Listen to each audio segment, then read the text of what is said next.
توكل عليه ونعوذ بالله من شرور أنفسنا ومن سيئات أعمالنا من يهده الله فلا مضل له ومن يضلل فلا هادي له ونشهد أن محمدا عبده ورسوله أرسله بالهدى ودين الحق ليظهره على الدين كله ولو كره المشركون. بسم الله العليم القدرة والشان شديد البطش والبرهان حافظ الدين والقرآن. بسم الله ما شاء الله كان. بسم الله ما شاء الله كان. بسم الله ما شاء الله كان. وما لم يشأ لم يكن لا حول ولا قوة إلا بالله العلي المنان. رب اشرح لي صدري ويسر لي أمري من لساني يفقهوا اللهم احلل قولي اللهم احلل عقدة من لساني قولي وكلت إليه أنيب. اللهم صل على محمد كما صليت وبارك على محمد كما باركت على إبراهيم في العالمين إنك حميد. أيها اتقوا الله عباد الله. بالله من الشيطان الرجيم. اليوم أتممت عليكم نعمتي صدق الله. എന്ന വിഷയത്തെക്കുറിച്ച് ഓർമ്മപ്പെടുത്തുമ്പോൾ ആമുഖമായി എനിക്ക് ഓർമ്മപ്പെടുത്താനുള്ളത്, മനുഷ്യനെ സംബന്ധിച്ചിടത്തോളം മതപരമായ ജീവിതം എന്ന് പറയുന്നത് മനുഷ്യ ജീവിതത്തിൻ്റെ നന്മയ്ക്കും അതിൻ്റെ സന്തോഷത്തിനും അനിവാര്യമായ ഒരു ഘടകമാണ്. നമുക്കറിയാം, നിയമമില്ലാത്ത ഒരു ലോകക്രമത്തെക്കുറിച്ച് ചിന്തിക്കാൻ കഴിയാത്തതുപോലെ നിയമമില്ലാത്തൊരു സമൂഹത്തെക്കുറിച്ച് ചിന്തിക്കാൻ കഴിയാത്തതുപോലെ നിയമമില്ലാത്തൊരു സമൂഹത്തിൽ സംഭവിക്കുന്ന അരക്ഷിതാവസ്ഥയെ സംബന്ധിച്ചും ആ സമൂഹത്തിൻ്റെ ജീർണതയെ സംബന്ധിച്ചും ആ സമൂഹത്തിൻ്റെ ആത്മസംസ്കരണമില്ലായ്മയെക്കുറിച്ചെല്ലാം നമുക്ക് സങ്കല്പിക്കാൻ സാധ്യമാകുന്നത് പോലെ ഒരു ഭദ്രമായ സമൂഹത്തിനും ആദർശാധിഷ്ഠിതമായ തലമുറയ്ക്കും അനിവാര്യമായ ഘടകമാണ് അച്ചടക്കമുണ്ടാകുക, നിയമപാലകരായി മാറുക എന്നത്. അതുകൊണ്ട് തന്നെ നമ്മെ സംബന്ധിച്ചിടത്തോളം, മനുഷ്യനെ സംബന്ധിച്ചിടത്തോളം, മനുഷ്യേതര ജീവജാലങ്ങളെ സംബന്ധിച്ച് അള്ളാഹുവിന്റെ ക്രമീകരണം തന്നെ പ്രകൃതിപരമായ അള്ളാഹുവിന്റെ നിയമങ്ങളെ അനുസരിക്കുന്ന സൃഷ്ടികളാക്കി അവരെ മാറ്റി എന്നതാണ്. ഈ ഭൂമിയിൽ നിയമത്തിന് വിധേയമായി ജീവിക്കുന്നവരാണ് മനുഷ്യരല്ലാത്ത മുഴുവൻ ജീവജാലങ്ങളും. ജീവജാലങ്ങളും എന്നല്ല, മനുഷ്യനല്ലാത്ത മുഴുവൻ സൃഷ്ടികളും നിയമം പാലിച്ചുകൊണ്ട് ജീവിക്കുന്നവരാണ്. അത് ഭൂമിയിലെന്ന് മാത്രമല്ല, ഭൂമിയിലല്ലാത്ത സ്ഥലങ്ങളിലും മനുഷ്യനേത്രങ്ങൾക്ക് ഗോചരീഭവിക്കാത്ത, കാണാൻ കഴിയാത്ത അഭൗമലോകം എന്ന് പറയാൻ പറ്റുന്ന ആ ലോകത്തുള്ള സർവ്വ സൃഷ്ടിജാലങ്ങൾ ഉൾപ്പെടെ സർവ്വതും ഒരു നിയമത്തിന് വിധേയമായി ജീവിച്ചു കൊണ്ടിരിക്കുന്നതാണ് എന്നത് ദൈവികമായ നിയമമായ പരിശുദ്ധമായ ഖുർആൻ സാക്ഷ്യപ്പെടുത്തുന്നതും നാം എല്ലാം അതിന്റെ നിയമവിധേയമായ ജീവിതത്തിന്റെ ഗുണഭോക്താക്കളാണ് എന്നതും അതിനെ സാക്ഷ്യപ്പെടുത്തുന്ന യാഥാർത്ഥ്യങ്ങളാണ്. നമുക്കറിയാം, സൂര്യൻ അത് പ്രകൃതിപരമായി തന്നെ അതിന്റെ സിദ്ധാവിനനുസരിച്ച് കൊണ്ടിരിക്കുമ്പോൾ, സൂര്യൻ എന്ന് മാത്രമല്ല സർവ്വഗോളങ്ങളും അനുസരിച്ച് കൊണ്ടിരിക്കുമ്പോൾ, ഈ ഭൂമിയുടെ സമുദ്രങ്ങൾ അല്ലാഹുവിനനുസരിച്ച് കൊണ്ടിരിക്കുമ്പോൾ, ഞാൻ ആവർത്തിക്കുന്നു, കാണുന്നതും കാണാത്തതുമായ കോടിക്കണക്കിന് സൃഷ്ടിജാലങ്ങൾ അള്ളാഹുവിന്റെ നിയമത്തിന്, സിത്താവിന്റെ നിയമത്തിന് പ്രകൃതി ഒരുക്കി കൊടുത്തതെന്ന് ആലങ്കാരികമായി പറയാറുള്ള വ്യവസ്ഥയ്ക്ക് വിധേയമായി ജീവിച്ചു കൊണ്ടിരിക്കുമ്പോൾ, ആ നിലയിൽ മാത്രം അത് സഞ്ചരിക്കുകയും ചലിക്കുകയും ചെയ്തുകൊണ്ടിരിക്കുമ്പോൾ, അതോടൊപ്പം തന്നെ നാം വളർത്തുന്ന വളർത്തുമൃഗങ്ങൾ ഉൾപ്പെടെയുള്ളത്, വളർത്തുമൃഗങ്ങളല്ലാത്ത വന്യജീവികൾ ഉൾപ്പെടെയുള്ളത്, അങ്ങ് വനാന്തരങ്ങൾ ലക്ഷക്കണക്കിന് ജീവജാലങ്ങൾ, അക്രമോത്സുകരായ ജീവികൾ പോലും പ്രകൃതിപരമായി എന്ന് പറയുന്ന നിലയിൽ അള്ളാഹുവിന്റെ നിയമത്തെ അനുസരിച്ച് ജീവിച്ചു കൊണ്ടിരിക്കുമ്പോൾ സർവ്വതിനും പാലിക്കാൻ പ്രകൃതിപരമായ ഒരു നിയമമുണ്ടെങ്കിൽ ആ നിയമപാലനമാണ് അതിന്റെ വാസസ്ഥലത്ത് അതിന് സുരക്ഷിതത്വം ഒരുക്കുന്നതെങ്കിൽ, അതാണ് അതിന്റെ ജീവിതത്തിന് ആനന്ദം നൽകുന്നതെങ്കിൽ, അതാണ് ആരോഗ്യമുള്ള ഒരു ആവാസ സൗകര്യം അതിൽ ഒരുക്കി കൊടുത്തുകൊണ്ടിരിക്കുന്നതെങ്കിൽ, എന്റെ പ്രിയപ്പെട്ട സമൂഹമേ, മനുഷ്യനെ സംബന്ധിച്ചിടത്തോളം അത്തരമൊരു നിയമപാലനം അനിവാര്യമാണ്. പക്ഷേ മനുഷ്യൻ നിയമലംഘകനായി മാറിക്കൊണ്ടിരിക്കുന്നു. പരിശുദ്ധമായ ഖുർആൻ വലില്ലാഹി യസ്ജുദു മൻ ഫിസ് സമാവാതി എന്ന് തുടങ്ങി ആകാശങ്ങളിലും ഭൂമികളിലുള്ള മുഴുവനും കാണുന്നതും കാണാത്തതുമായ അഖിലവും അള്ളാഹുവിന്റെ നിയമത്തെ അനുസരിച്ചു കൊണ്ടിരിക്കുന്നു. അള്ളാഹുവിന്റെ നിയമത്തിന് വിധേയമായി അത് സഞ്ചരിച്ചു കൊണ്ടിരിക്കുന്നു, അത് ഉപയോഗപ്പെടുത്തിക്കൊണ്ടിരിക്കുന്നു എന്നെല്ലാം സാക്ഷ്യപ്പെടുത്തിക്കൊണ്ടിരിക്കുമ്പോൾ മനുഷ്യനെ സംബന്ധിച്ച് പരിശുദ്ധമായ ഖുർആന്റെ ഒരു പ്രയോഗമുണ്ട്. ഇന്നഹു കാന കഫൂറ, അവൻ നിഷേധിയായി മാറിക്കൊണ്ടിരിക്കുന്നു, അല്ലെങ്കിൽ അവൻ അക്തനായി മാറിക്കൊണ്ടിരിക്കുന്നു, അവൻ അനിവാര്യമായ കാര്യത്തിൽ പോലും അക്തന നടിച്ചുകൊണ്ടിരിക്കുന്നു. അതുകൊണ്ട് മനുഷ്യൻ നന്ദി കെട്ടവനാണ് എന്ന പരിശുദ്ധമായ ഖുർആന്റെ ഒരു ഉണർത്തലും സാന്ദർഭികമായി ഞാൻ ഓർമ്മപ്പെടുത്തിക്കൊണ്ട് ഞാൻ പറഞ്ഞു വരുന്നത്, നിയമപാലനം എന്ന് പറയുന്ന മാന്യമായ ജീവിതം, നിയമപാലനം എന്ന് പറയുന്ന അന്തസ്സുറ്റ ജീവിതം, നിയമപാലനം എന്ന് പറയുന്ന സംസ്കാര സമ്പന്നമായ ജീവിതം, നിയമപാലനം എന്ന് പറയുന്ന ധാർമ്മിക ജീവിതം, സദാചാര ജീവിതം, നീതിയുക്തമായ ജീവിതം, അത്തരമൊരു ജീവിതം മനുഷ്യൻ അനിവാര്യമാണ് എന്ന കാര്യത്തിൽ തർക്കമില്ലെങ്കിൽ ആ നിയമം ആരുടേതാകണം എന്ന ചിന്തയിൽ നിന്നുകൊണ്ടാണ് നമ്മുടെ ഇസ്ലാമികമായ ജീവിതം എന്ന വിഷയത്തിലേക്ക് നാം കടക്കേണ്ടത്. ജീവിതം ഇസ്ലാമികമാകണമെന്ന് പറയുമ്പോൾ എന്തുകൊണ്ടൊരാളുടെ ജീവിതം ഇസ്ലാമികമാകണമെന്നതിനെ സംബന്ധിച്ച് അടിസ്ഥാനപരമായ ചില ബോധങ്ങൾ നമുക്ക് അനിവാര്യമാണ്. ആചാരപരമായ അനുഷ്ഠാനപരമായ അതിന്റെ ആധിക്യമാണ് മതവും മതചിന്തകളും എന്ന് തെറ്റിദ്ധരിച്ചു കൊണ്ടിരിക്കുമ്പോൾ ഞാൻ ഓർമ്മപ്പെടുത്തുന്നു, പള്ളികളിലേക്ക് ആളുകൾ വരാത്തതിന്റെ കുറവ് ഇസ്ലാമിക സമൂഹം അഭിമുഖീകരിക്കുന്നില്ല. പ്രാർത്ഥനാലയങ്ങളിലേക്ക് ആളുകൾ വരാത്തതിന്റെ കുറവ് ഒരു ഇസ്ലാമിക പ്രസ്ഥാനം അഭിമുഖീകരിക്കുന്നില്ല. സംഘടനകളിലേക്ക് ആളുകൾ വരാത്ത പ്രതിസന്ധിയും ഒരു മതസംഘടനകളും അഭിമുഖീകരിക്കുന്നില്ല. അങ്ങനെ സംഘാടനം ശക്തിപ്പെട്ടുകൊണ്ടിരിക്കുമ്പോൾ, പള്ളികൾ ജനനിബിഡമായി മാറിക്കൊണ്ടിരിക്കുമ്പോൾ, മതപ്രഭാഷകൾ വ്യാപകമായി കൊണ്ടിരിക്കുമ്പോൾ, ഇസ്ലാമിക സമൂഹത്തിൽ അള്ളാഹുവിനനുസരിച്ച് ജീവിക്കുന്ന ഇസ്ലാമികമായ ജീവിതം നഷ്ടപ്പെട്ടുകൊണ്ടിരിക്കുന്നുവെങ്കിൽ, ഒരു ഇസ്ലാമികമായ സംസ്കാരം ചോർന്നു പോയിക്കൊണ്ടിരിക്കുന്നുവെങ്കിൽ, ഇസ്ലാമിന് വിധേയമായി അവന്റെ ചുവടുവെപ്പുകൾ പിഴവ് സംഭവിച്ചുകൊണ്ടിരിക്കുന്നുവെങ്കിൽ, അവൻ തന്റെ സിദ്ധാന്തം മറന്നുകൊണ്ട് മതത്തിന്റെ ആചാരങ്ങളെ മേമ്പടിയായി സ്വീകരിച്ചുകൊണ്ട് കഴിഞ്ഞുകൂടുന്നുവെങ്കിൽ, എന്റെ പ്രിയപ്പെട്ടവരെ, വ്യാപകമായി കൊണ്ടിരിക്കുന്ന ബാഹ്യമായ മതവൽക്കരണം എന്തുകൊണ്ട് മനുഷ്യന്റെ അകത്തളങ്ങളെ സ്വാധീനിക്കുന്നില്ല, അവന്റെ ഹൃദയങ്ങളെ നന്നാക്കുന്നില്ല, അവന്റെ ചിന്തകളെ സ്വാംശീകരിക്കുന്നില്ല, അവന്റെ വിശ്വാസത്തെ ദൃഢപ്പെടുത്തുന്നില്ല, അവന്റെ ആത്യന്തികമായ ജീവിതത്തിന്റെ ആകെത്തുക അവന്റെ രഹസ്യവും പരസ്യവും അവനെ ശ്രദ്ധിക്കുകയും നിരീക്ഷിക്കുകയും ചെയ്യുന്ന ജഗന്യന്തമായ തമ്പുരാന്റെ ഇഷ്ടത്തിന് വിധേയമായി മാറുന്നില്ല എന്ന അടിസ്ഥാന ചിന്തയിൽ നിന്നുകൊണ്ട് തന്നെ വേണം നമ്മുടെ നിയമലംഘനത്തിന്റെ ഗുരുതരാവസ്ഥയും മതത്തിന്റെ ശോഷണവും നാം കണ്ടെത്താൻ. ഇത് ഇസ്ലാമികമായ ജീവിതം എന്ന വിഷയം ചർച്ച ചെയ്യുമ്പോൾ രാവിലെ നിൽക്കുമെന്ന് മരണം ഉറങ്ങാൻ കിടക്കുന്നത് വരെയുള്ള ജീവിതം അതിൽപ്പെടും.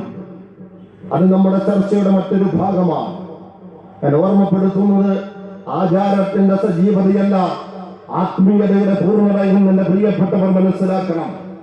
ബാഹ്യമായ ആചാരങ്ങളെക്കാൾ അകത്തലങ്ങളെ സംസ്കാര സമ്പന്നമാക്കുന്ന തത്വ കൊണ്ട് നിറയ്ക്കുന്ന ഉടമത്തിനെ കുറിച്ച് ചിന്തിക്കുന്ന നല്ല മനസ്സിന്റെ ഉടമയായി മാറാൻ സർവ്വതിന്റെയും അധിപനായ തമ്പുരാന്റെ മാത്രം അഭിമത്വം അംഗീകരിച്ചുകൊണ്ട്, അവന്റെ മാത്രം അഭിമത്വം സ്വീകരിച്ചുകൊണ്ട്, രഹസ്യത്തിലും പരസ്യത്തിലും അവന്റെ ഇഷ്ടത്തിന് വിധേയനായി ജീവിക്കാൻ ഉത്തരവാദിത്തപ്പെട്ട ഒരു ജീവിയാണ് ഞാൻ എന്ന ബോധത്തോടെ ജീവിക്കുന്ന ആ ഒരു ജീവിതത്തിന്റെ പൂർണ്ണത കെട്ടിപ്പടുക്കാൻ, ആ ഒരു ജീവിതത്തിന്റെ പൂർണ്ണത സൃഷ്ടിക്കാൻ അത് നമുക്ക് സാധ്യമാകുന്നിടത്താണ് ഇസ്ലാമികമായ ജീവിതത്തിന്റെ പൂർണ്ണത എന്നെ പ്രിയപ്പെട്ടവർ മനസ്സിലാക്കണം.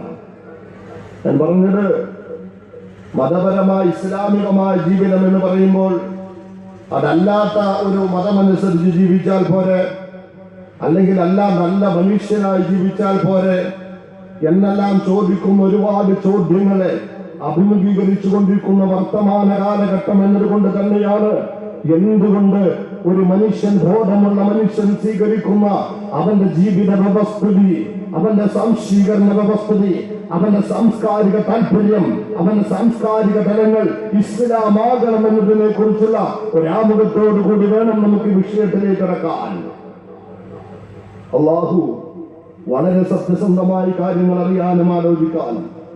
ഞാൻ അതോടൊപ്പം എന്റെ പ്രിയപ്പെട്ടവരെ ഓർമ്മപ്പെടുത്തുന്നു, കുറ്റ്യാടി പട്ടണത്തിൽ ഒരുപക്ഷെ കേരളത്തിൽ സുപരിചിതമായ ബഹുമാന്യനായ പേരോട് അബ്ദുറഹ്മാൻ സഖാഫി നിയന്ത്രിക്കുന്ന സിറാജുൽ ഹുദയുടെ മുന്നിൽ നിന്നുകൊണ്ട് ഞാനിത് പറയുമ്പോൾ വിഭാഗികതയോടൊപ്പം പൊതുബോധത്തെ സ്വീകരിച്ചു കൊണ്ടിരിക്കുന്ന കുറ്റ്യാടി ടൗണിൽ നിന്നുകൊണ്ട് പറയുമ്പോൾ ഒരു ഇസ്ലാമിക പ്രബോധകൻ എന്നതിനപ്പുറത്ത് ഒരു വർണ്ണവും എനിക്ക് നിങ്ങൾ ചാർത്തിത്തരുതെന്ന് ഞാൻ അഭ്യർത്ഥിക്കുകയാണ്. കാരണം അള്ളാഹുവിനെ സാക്ഷ്യം നിർത്തിക്കൊണ്ട് അള്ളാഹുവിനെ പരിചയപ്പെടുത്താനും എന്നെ ദീൻ പറയാനും ഇവിടെ വരാൻ കഴിഞ്ഞത് സന്തോഷത്തോടുകൂടി എന്റെ പ്രിയപ്പെട്ടവരെ ഓർമ്മപ്പെടുത്തുകയാണ്. കക്ഷി രാഷ്ട്രീയ മതസംഘടനാ ചിന്തകൾക്കപ്പുറത്ത് നിങ്ങളുടെ നാട്ടിൽ വന്നുകൊണ്ട് നാം നിങ്ങളുമായി ദീനിനെ കുറിച്ച് പറയുമ്പോൾ നാളെ അള്ളാഹുവിന്റെ സ്വർഗ്ഗലോകത്ത് ഒരുമിച്ച് കൂടാനുള്ള മഹാഭാഗ്യം കിട്ടണേ എന്ന ഒരു പ്രാർത്ഥനയ്ക്കപ്പുറത്ത് മറ്റൊരു താല്പര്യവുമില്ല എന്ന് നമ്മെ നിരീക്ഷിച്ചു കൊണ്ടിരിക്കുന്ന റബ്ബുൽ ഇസ്സത്ത് തമ്പുരാനെ സാക്ഷി നിർത്തിക്കൊണ്ട് ഇവിടെ ഓർമ്മപ്പെടുത്താനും ഈ വേണ്ടി ഞാൻ വിനിയോഗിക്കുകയാണ്. നമുക്കെല്ലാം രാഷ്ട്രീയമുണ്ട്, നമുക്കെല്ലാം മതസംഘടനകളുണ്ട്. പക്ഷേ അള്ളാഹുവിനെ കുറിച്ചും അവന്റെ ദീനിനെ കുറിച്ചും പരാമർശിക്കുമ്പോൾ, പരലോകത്തിന്റെ മോക്ഷത്തെ കുറിച്ച് പരാമർശിക്കുമ്പോൾ, ആദർശ ജീവിതത്തെ കുറിച്ച് പരാമർശിക്കുമ്പോൾ, ഏതെങ്കിലും ഒരു പ്രസ്ഥാനത്തിനോ രാഷ്ട്രീയ താല്പര്യത്തിനോ വിധേയമായി അതിനെ പരാമർശിക്കുന്നത് പോലും അള്ളാഹുവിന്റെ ദീനിനോട് ചെയ്യുന്ന നിന്ദയാണ് എന്ന് ഉറച്ചു വിശ്വസിക്കുന്ന ഒരു വിശ്വാസിയായി സഹോദരൻ എന്ന നിലയിൽ ആമുഖമായി ആവർത്തിച്ച് ഞാൻ ഓർമ്മപ്പെടുത്തുകയാണ്. അള്ളാഹു നമ്മുടെ മനസ്സിന് സത്യസന്ധത നൽകി, ഇഖ്ലാസ് നൽകി അള്ളാഹു സ്വീകരിക്കുമാറാകട്ടെ. അതുകൊണ്ട് ആ ഒരു ഉദ്ദേശശുദ്ധിയോടെ ഞാൻ ഇവിടെ നിന്ന് പറയുമ്പോഴും എന്റെ പ്രിയപ്പെട്ടവർ ആ ഒരു ഉദ്ദേശത്തോടെ കേൾക്കുമ്പോഴും അള്ളാഹുവിന്റെ അടുക്കൽ മഹത്തായ ഒരു അമലായി ഇത് മാറും. അള്ളാഹുവിന്റെ അടുക്കൽ സ്വീകാര്യമായ അമലായി മാറും. അവന്റെ കോടിക്കണക്കിന് മാലാഖമാർ അല്ലാഹുവിന്റെ മുമ്പിൽ സാക്ഷ്യപ്പെടുത്തും. അത്തരം സാക്ഷ്യപ്പെടുത്തലുകൾ മാത്രമാണ് നാളെ നമുക്ക് രക്ഷപ്പെടാനുള്ള മാർഗം. പ്രസ്ഥാന സങ്കുചിത ബോധത്തോടെ കഴിഞ്ഞുകൂടിക്കൊണ്ട് ആദർശ സമൂഹത്തിന്റെ ക്ഷേമത്തെയും നന്മയെയും ലാഘവത്തോടെ കണ്ട് ആദർശത്തേക്കാൾ അതിനപ്പുറത്ത് പലതിനും താല്പര്യം കൊടുക്കുന്ന ഒരു ചിന്തയും ഒരു കർമ്മവീതിയും നമുക്ക് ഓരോരുത്തർക്കും പരലോകം നഷ്ടപ്പെടുത്തുന്നതാണ് എന്ന ഒരു ബോധം കൂടി നമുക്കുണ്ടാകണം. സംഘടനയല്ല നമ്മുടെ പ്രശ്നം, സംഘടനയല്ല നമുക്ക് വേണ്ടത്. സംഘടനകൾ പ്രവർത്തിക്കട്ടെ, സ്ഥാപനങ്ങൾ പ്രവർത്തിക്കട്ടെ, സംഘാടനം നടത്തട്ടെ. ഇതിനെല്ലാം അപ്പുറത്ത് തന്റെ പരലോകത്തെ ജീവിതത്തിന്റെ രക്ഷയ്ക്ക് വേണ്ടി, എന്നെ സൃഷ്ടിച്ച തമ്പുരാന്റെ പ്രീതിക്ക് വേണ്ടി, എന്റെ നേതാവായ ലോകത്തിന്റെ നായകൻ നബി മുഹമ്മദ് മുസ്തഫ, മഹാനായ നബി മുഹമ്മദ് മുസ്തഫ,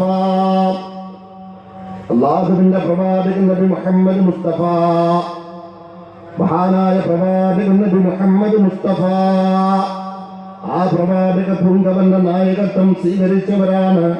അല്ലാഹുവിന്റെ പ്രവാചകന്റെ പ്രിയപ്പെട്ട അനുയായികളാകാൻ ആഗ്രഹിക്കുന്നവരാണ്. ഈ മതപ്രഭാഷണ വേദിയുടെ വിഷയങ്ങളുടെ പേര് പോലും പ്രിയപ്പെട്ട നബി എന്ന കമ്പയിന്റെ ഭാഗമാണ്.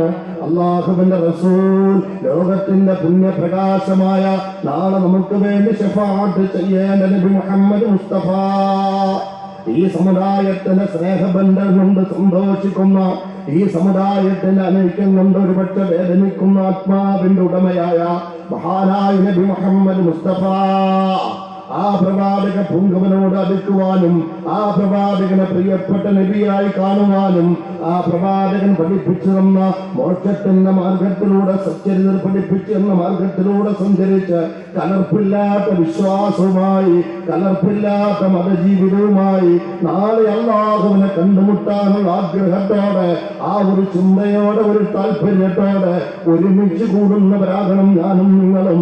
ആ ഒരു ആഗ്രഹമാണ് നമുക്കുണ്ടാകേണ്ടത്. എന്റെ പ്രിയപ്പെട്ടവരെ, ഇവിടെ സ്വാഗതം പറഞ്ഞാൽ ഓടിവെച്ച വചനമുണ്ട്. ഞാൻ സാന്ദർഭികമായി ഓർമ്മപ്പെടുത്തുകയാണ്. നിങ്ങൾ ഐക്യത്തിന്റെ മാർഗം മുറുകെ പിടിക്കണം. ഒരുപാട് അബദ്ധങ്ങൾ ജീവിതത്തിൽ സംഭവിച്ചവരാണ്.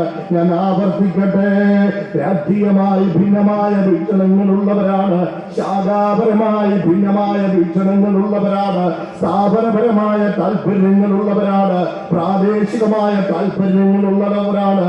എന്നാൽ ഞാൻ ആവർത്തിച്ച് പറയുകയാണ്, ആ സാഹോദര്യം തകർക്കുന്ന ചിന്തയുണ്ടല്ലോ, സ്നേഹബന്ധം തകർക്കുന്ന ചിന്തയുണ്ടല്ലോ.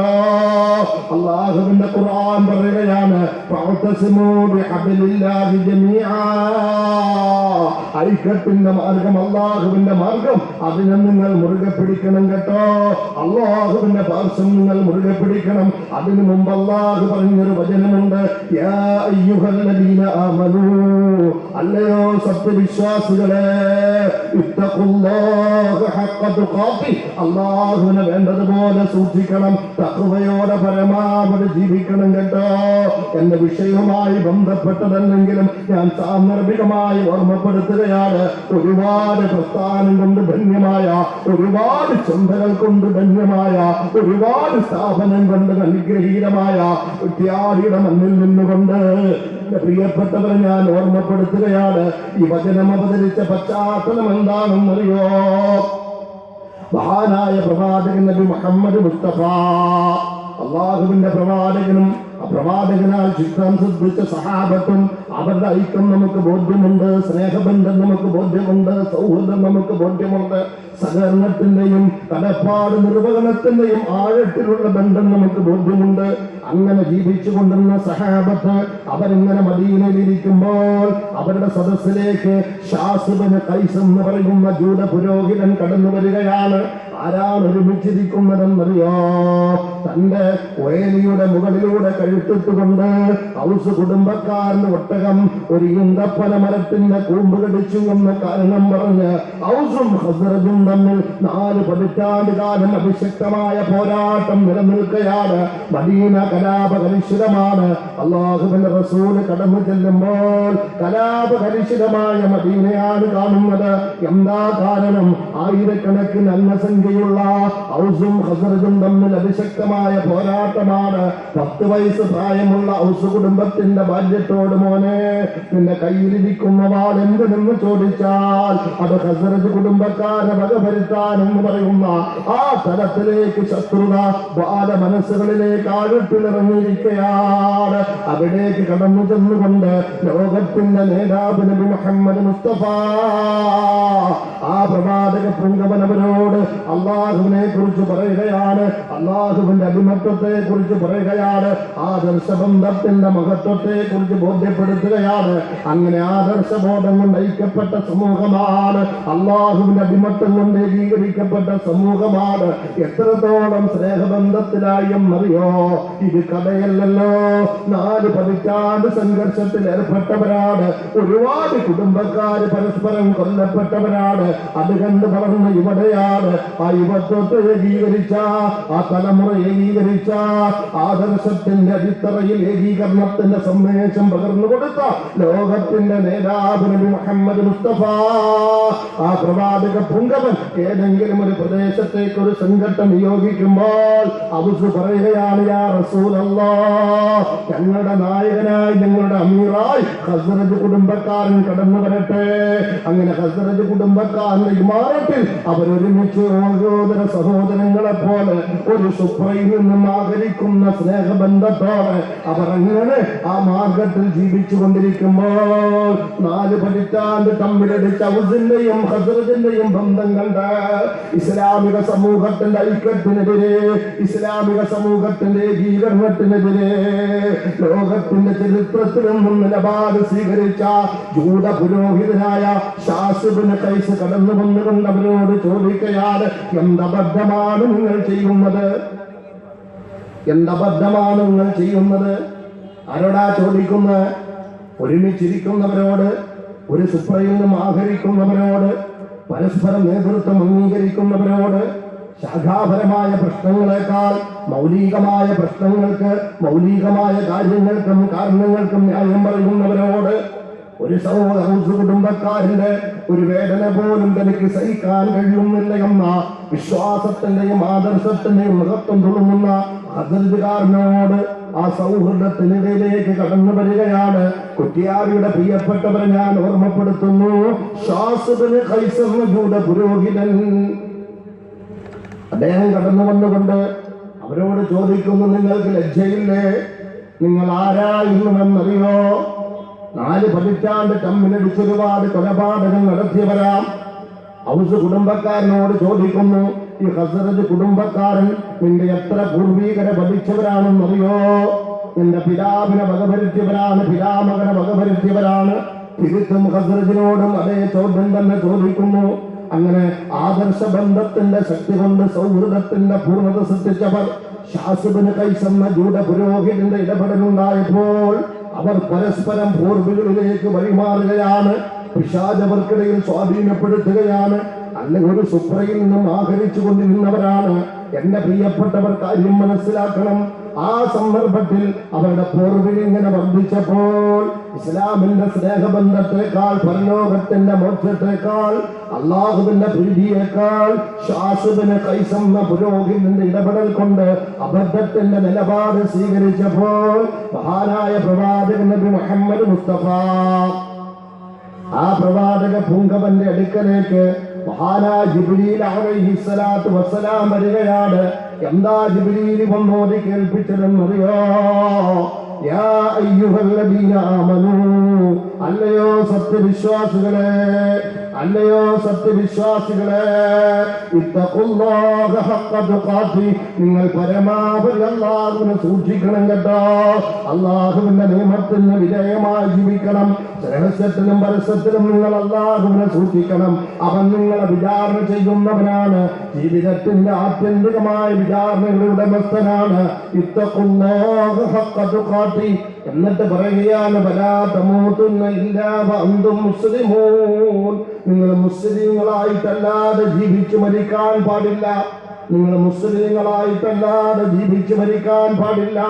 ഇത് ഷാസിബിന് ഖൈസിന്റെ ഇടപെടലിലൂടെ ആ വിഭാഗികത വീണ്ടെടുത്ത സമൂഹത്ത് ഏകീകരണത്തിന്റെ സന്ദേശവുമായി ജിബ്രീൽ വന്ന് ഓതിക്കേൽപ്പിച്ച വചനമാണ്.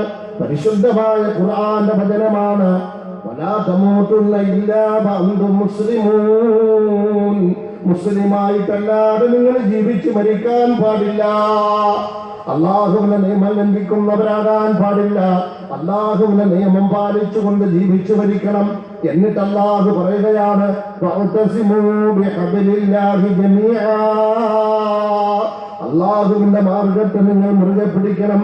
ഇത് പൈശാചികതയുടെ മാർഗമാണ്. ഇത് നിങ്ങളുടെ സ്വാർത്ഥതയുടെ മാർഗമാണ്. ഇത് തിന്മയുടെ മാർഗമാണ്. ഇത് കാപട്യത്തിന്റെ മാർഗമാണ്. ഇത് കുഫറിന്റെ മാർഗമാണ്. ഇത് ഇസ്ലാമിന്റെ മാർഗമല്ല. ഇത് ആദർശത്തിന്റെ മാർഗമല്ല. ഇത് പരലോക രക്ഷയുടെ മാർഗമല്ല. അതുകൊണ്ട് ഫഅ്തസിമൂ ബിഹബ്ലില്ലാഹി ജമീഅൻ വലാ തഫറഖൂ, നിങ്ങൾ ഒരിക്കലും ശിഥിലീകരിക്കാൻ പാടില്ല. നിങ്ങൾ ഒരിക്കലും വിഭാഗികത നെഞ്ചിലേറ്റാൻ പാടില്ല. നിങ്ങൾ ഗ്രൂപ്പുകാരായി പിരിയാൻ പാടില്ല. ഫിർഖത്തിന്റെ ആളുകളാകാൻ പാടില്ല. വലാ തഫറഖൂ. എന്നിട്ട് അല്ലാഹു പറയുകയാണ്, ദുഖുറു നിഅമത്തല്ലാഹി അലൈക്കും, അല്ലാഹു നിങ്ങൾക്ക് ചെയ്ത നിഅമത്തിനെ നിങ്ങൾ ഓർക്കണം. അല്ലാഹു നിങ്ങൾക്ക് ചെയ്ത നിഅമത്തിനെ നിങ്ങൾ ഓർക്കണം. ഇത് കുന്തും നിങ്ങൾ ശത്രുക്കളായിരുന്ന സന്ദർഭത്തിൽ, ഒരു കാലത്ത് നിങ്ങൾ ശത്രുക്കളായിരുന്നു. അന്ന് അല്ലാഹു ചെയ്ത നിഅമത്ത് എന്താണെന്നറിയോ? ഫഅല്ലഫ ബൈന ഖുലൂബിക്കും, അല്ലാഹു നിങ്ങളുടെ ഹൃദയങ്ങളെ ഉൽപ്പത്തിലാക്കി, സ്നേഹബന്ധത്തിലാക്കി. ഈമാന്റെ അടുപ്പമാണ് നൽകിയത്, ആദർശത്തിന്റെ ബാന്ധവമാണ് നൽകിയത്. അങ്ങനെ ഫഅല്ലഫ ബൈന ഖുലൂബിക്കും ഫഅസ്ബഹതും ബിനിഅമതിഹി ഇഖ്വാനാ, അല്ലാഹുവിന്റെ നിഅമത്ത് കൊണ്ട്, അല്ലാഹുവിന്റെ അനുഗ്രഹം കൊണ്ട് നിങ്ങളെല്ലാം സഹോദരങ്ങളായി മാറി. ഫഅസ്ബഹതും ബിനിഅമതിഹി ഇഖ്വാനാ വകുന്തും അലാ ശഫാ ഹുഫറത്തിൻ മിനൻ നാർ, നിങ്ങളെല്ലാം അങ്ങനെ ഫിർഖത്തിൽ കഴിഞ്ഞപ്പോൾ, അങ്ങനെ നിങ്ങൾ ജാതി ചിന്തയിൽ കഴിഞ്ഞപ്പോൾ, ജാതികളും ഉപജാതികളുമായി കഴിഞ്ഞുകൂടിയപ്പോൾ, ഗോത്രവംശീയത വെച്ചു പുലർത്തിയപ്പോൾ നിങ്ങളെല്ലാം നരകത്തിന്റെ ഓരത്തായിരുന്നു. വകുന്തും അലാ ശഫാ ഹുഫറത്തിൻ മിനന്നാർ ഫഅൻഖദകും മിൻഹാ. ആദർശ ബന്ധം കൊണ്ട്, സ്നേഹബന്ധം കൊണ്ട്, ഈമാന്റെ ബന്ധം കൊണ്ട് ആ നരകത്തിൽ നിന്നും അല്ലാഹു നിങ്ങളെ രക്ഷപ്പെടുത്തി. ഇത് അല്ലാഹുവിന്റെ നിഅമത്താണ്, ഇത് അല്ലാഹുവിന്റെ അനുഗ്രഹമാണ്. അതുകൊണ്ട് അനേകം കുഫറിന്റെ മാർഗമാണ്, സാഹോദര്യം തകർക്കൽ കുഫറിന്റെ മാർഗമാണ്. അത് തഖ്വയുടെ മാർഗമല്ല, അത് ഇസ്ലാമിന്റെ മാർഗമല്ല, അത് മുസ്ലിമിന്റെ മാർഗമല്ല, അത് ശരീഅയുടെ മാർഗമല്ല, അത് അല്ലാഹു ഇഷ്ടപ്പെട്ട മാർഗമല്ല, അത് പ്രവാചക ചര്യയ്ക്ക് വിരുദ്ധമായ മാർഗമാണ്. അതുകൊണ്ട് നിങ്ങൾക്ക് പരലോകത്തിന്റെ നഷ്ടമാണ്. ഇത് ഓർമ്മപ്പെടുത്തിയ ശാസുബിന് കൈസിന്റെ പശ്ചാത്തലം സാന്ദർഭികമായി എന്റെ ആദർശ സഹോദരങ്ങളെ ഓർമ്മപ്പെടുത്തിക്കൊണ്ട് ഈ ഐക്യം ഗൗരവമുള്ളതാണ്, ഈ സ്നേഹബന്ധം ഗൗരവമുള്ളതാണ്.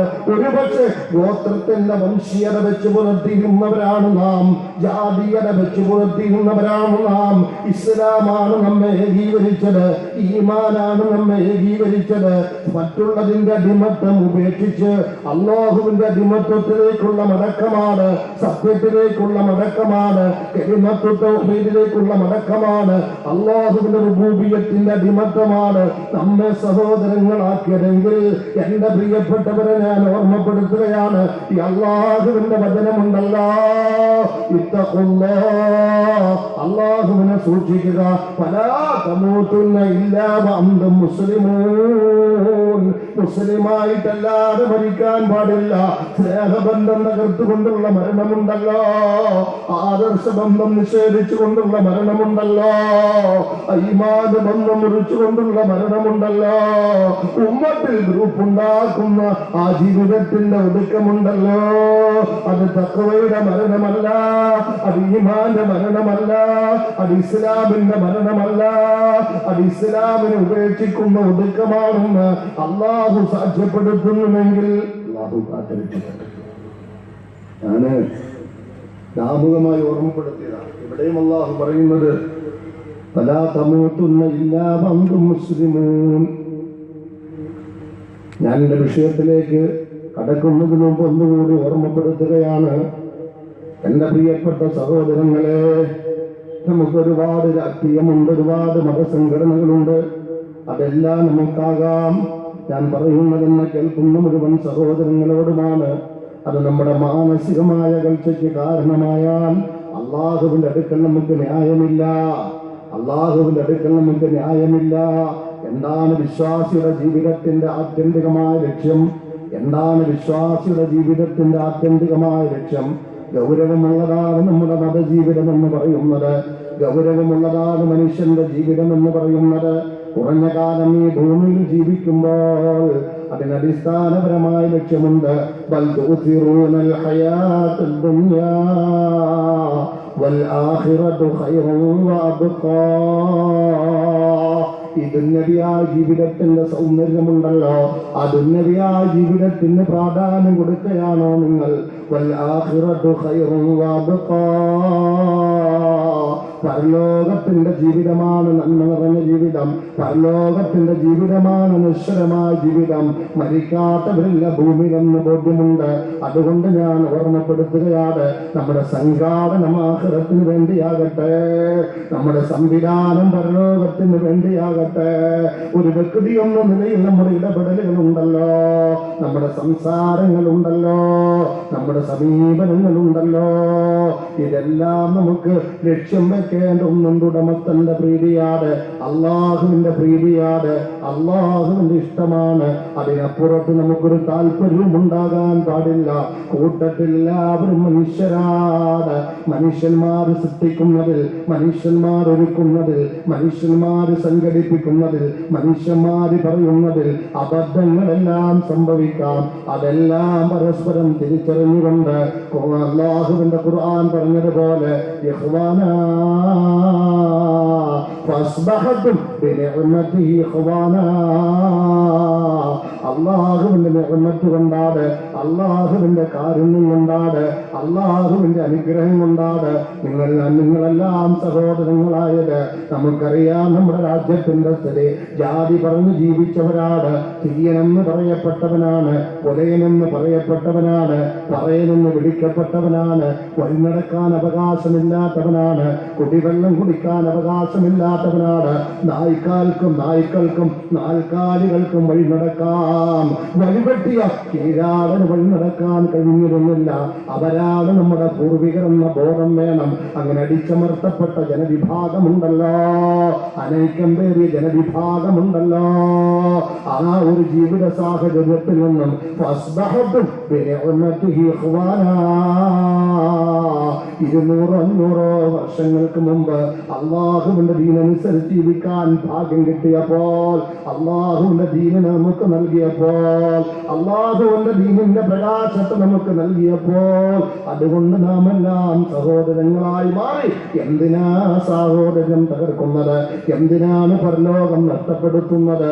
അതുകൊണ്ട് എന്റെ പ്രിയപ്പെട്ടവരെ, ഞാൻ ആവർത്തിച്ച് പറയുകയാണ്, പരലോകമാണ് നമ്മുടെ ലക്ഷ്യം, ആഖിറമാണ് നമ്മുടെ ലക്ഷ്യം. സഹോദരത്തിനാണ് നിങ്ങൾ കൊടുക്കേണ്ടത്. എല്ലാ മനുഷ്യന്മാർക്കും കുറവുകളുണ്ട്. ആരും അത്ഭുത ജീവികളല്ല. ആരും അല്ലാഹു ആരെയും മഅസൂമികളാക്കിയിട്ടില്ല.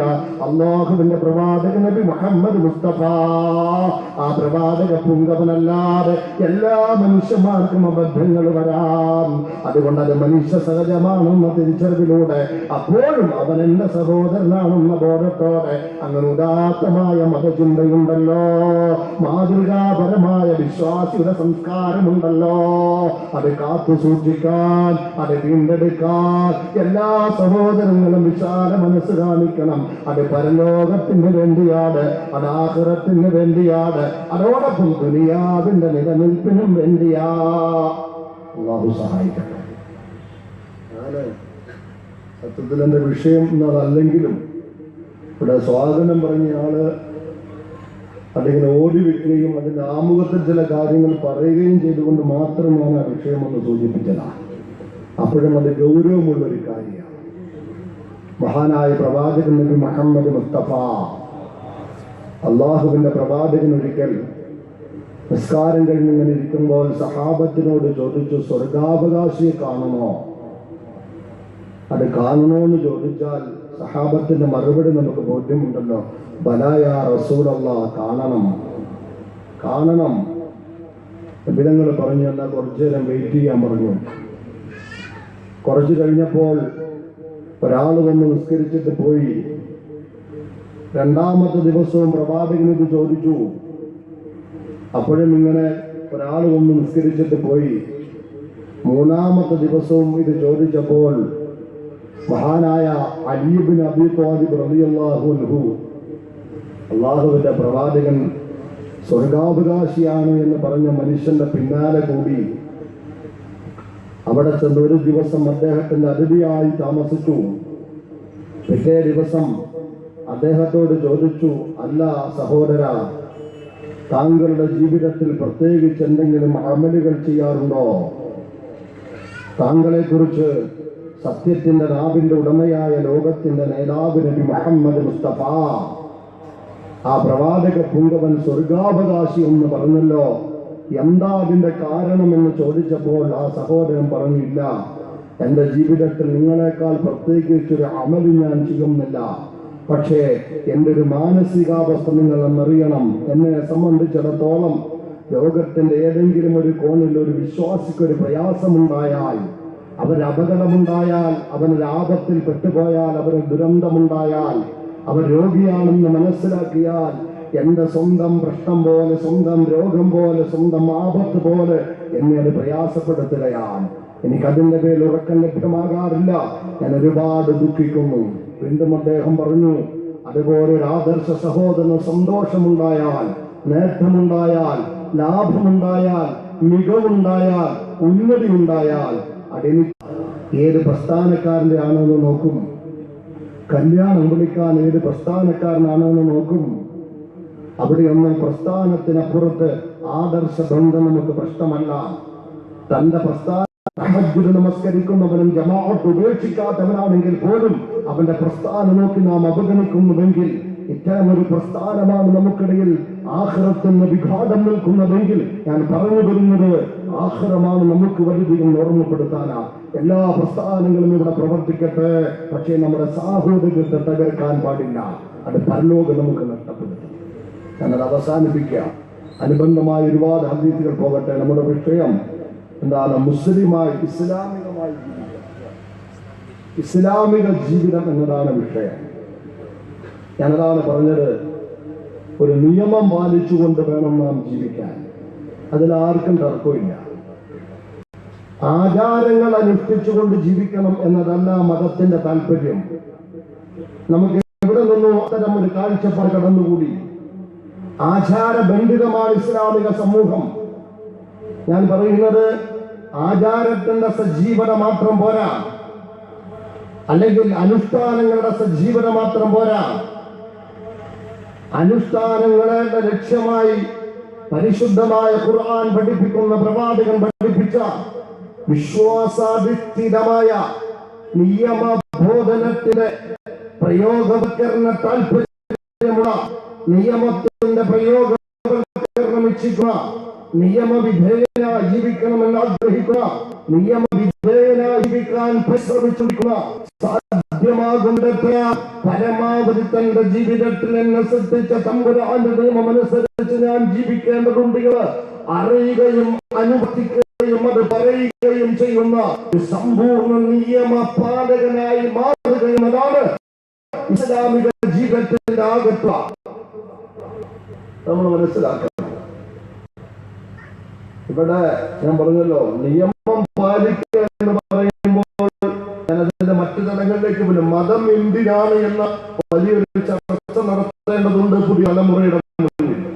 ഞാനിപ്പോൾ അതിലേക്ക് പോകുന്നില്ല. ഇസ്ലാമികമായി ജീവിക്കുന്ന നമ്മൾ മുസ്ലിമാകുക എന്നതാണല്ലോ അതിന്റെ അർത്ഥം. ആരാണ് മുസ്ലിം?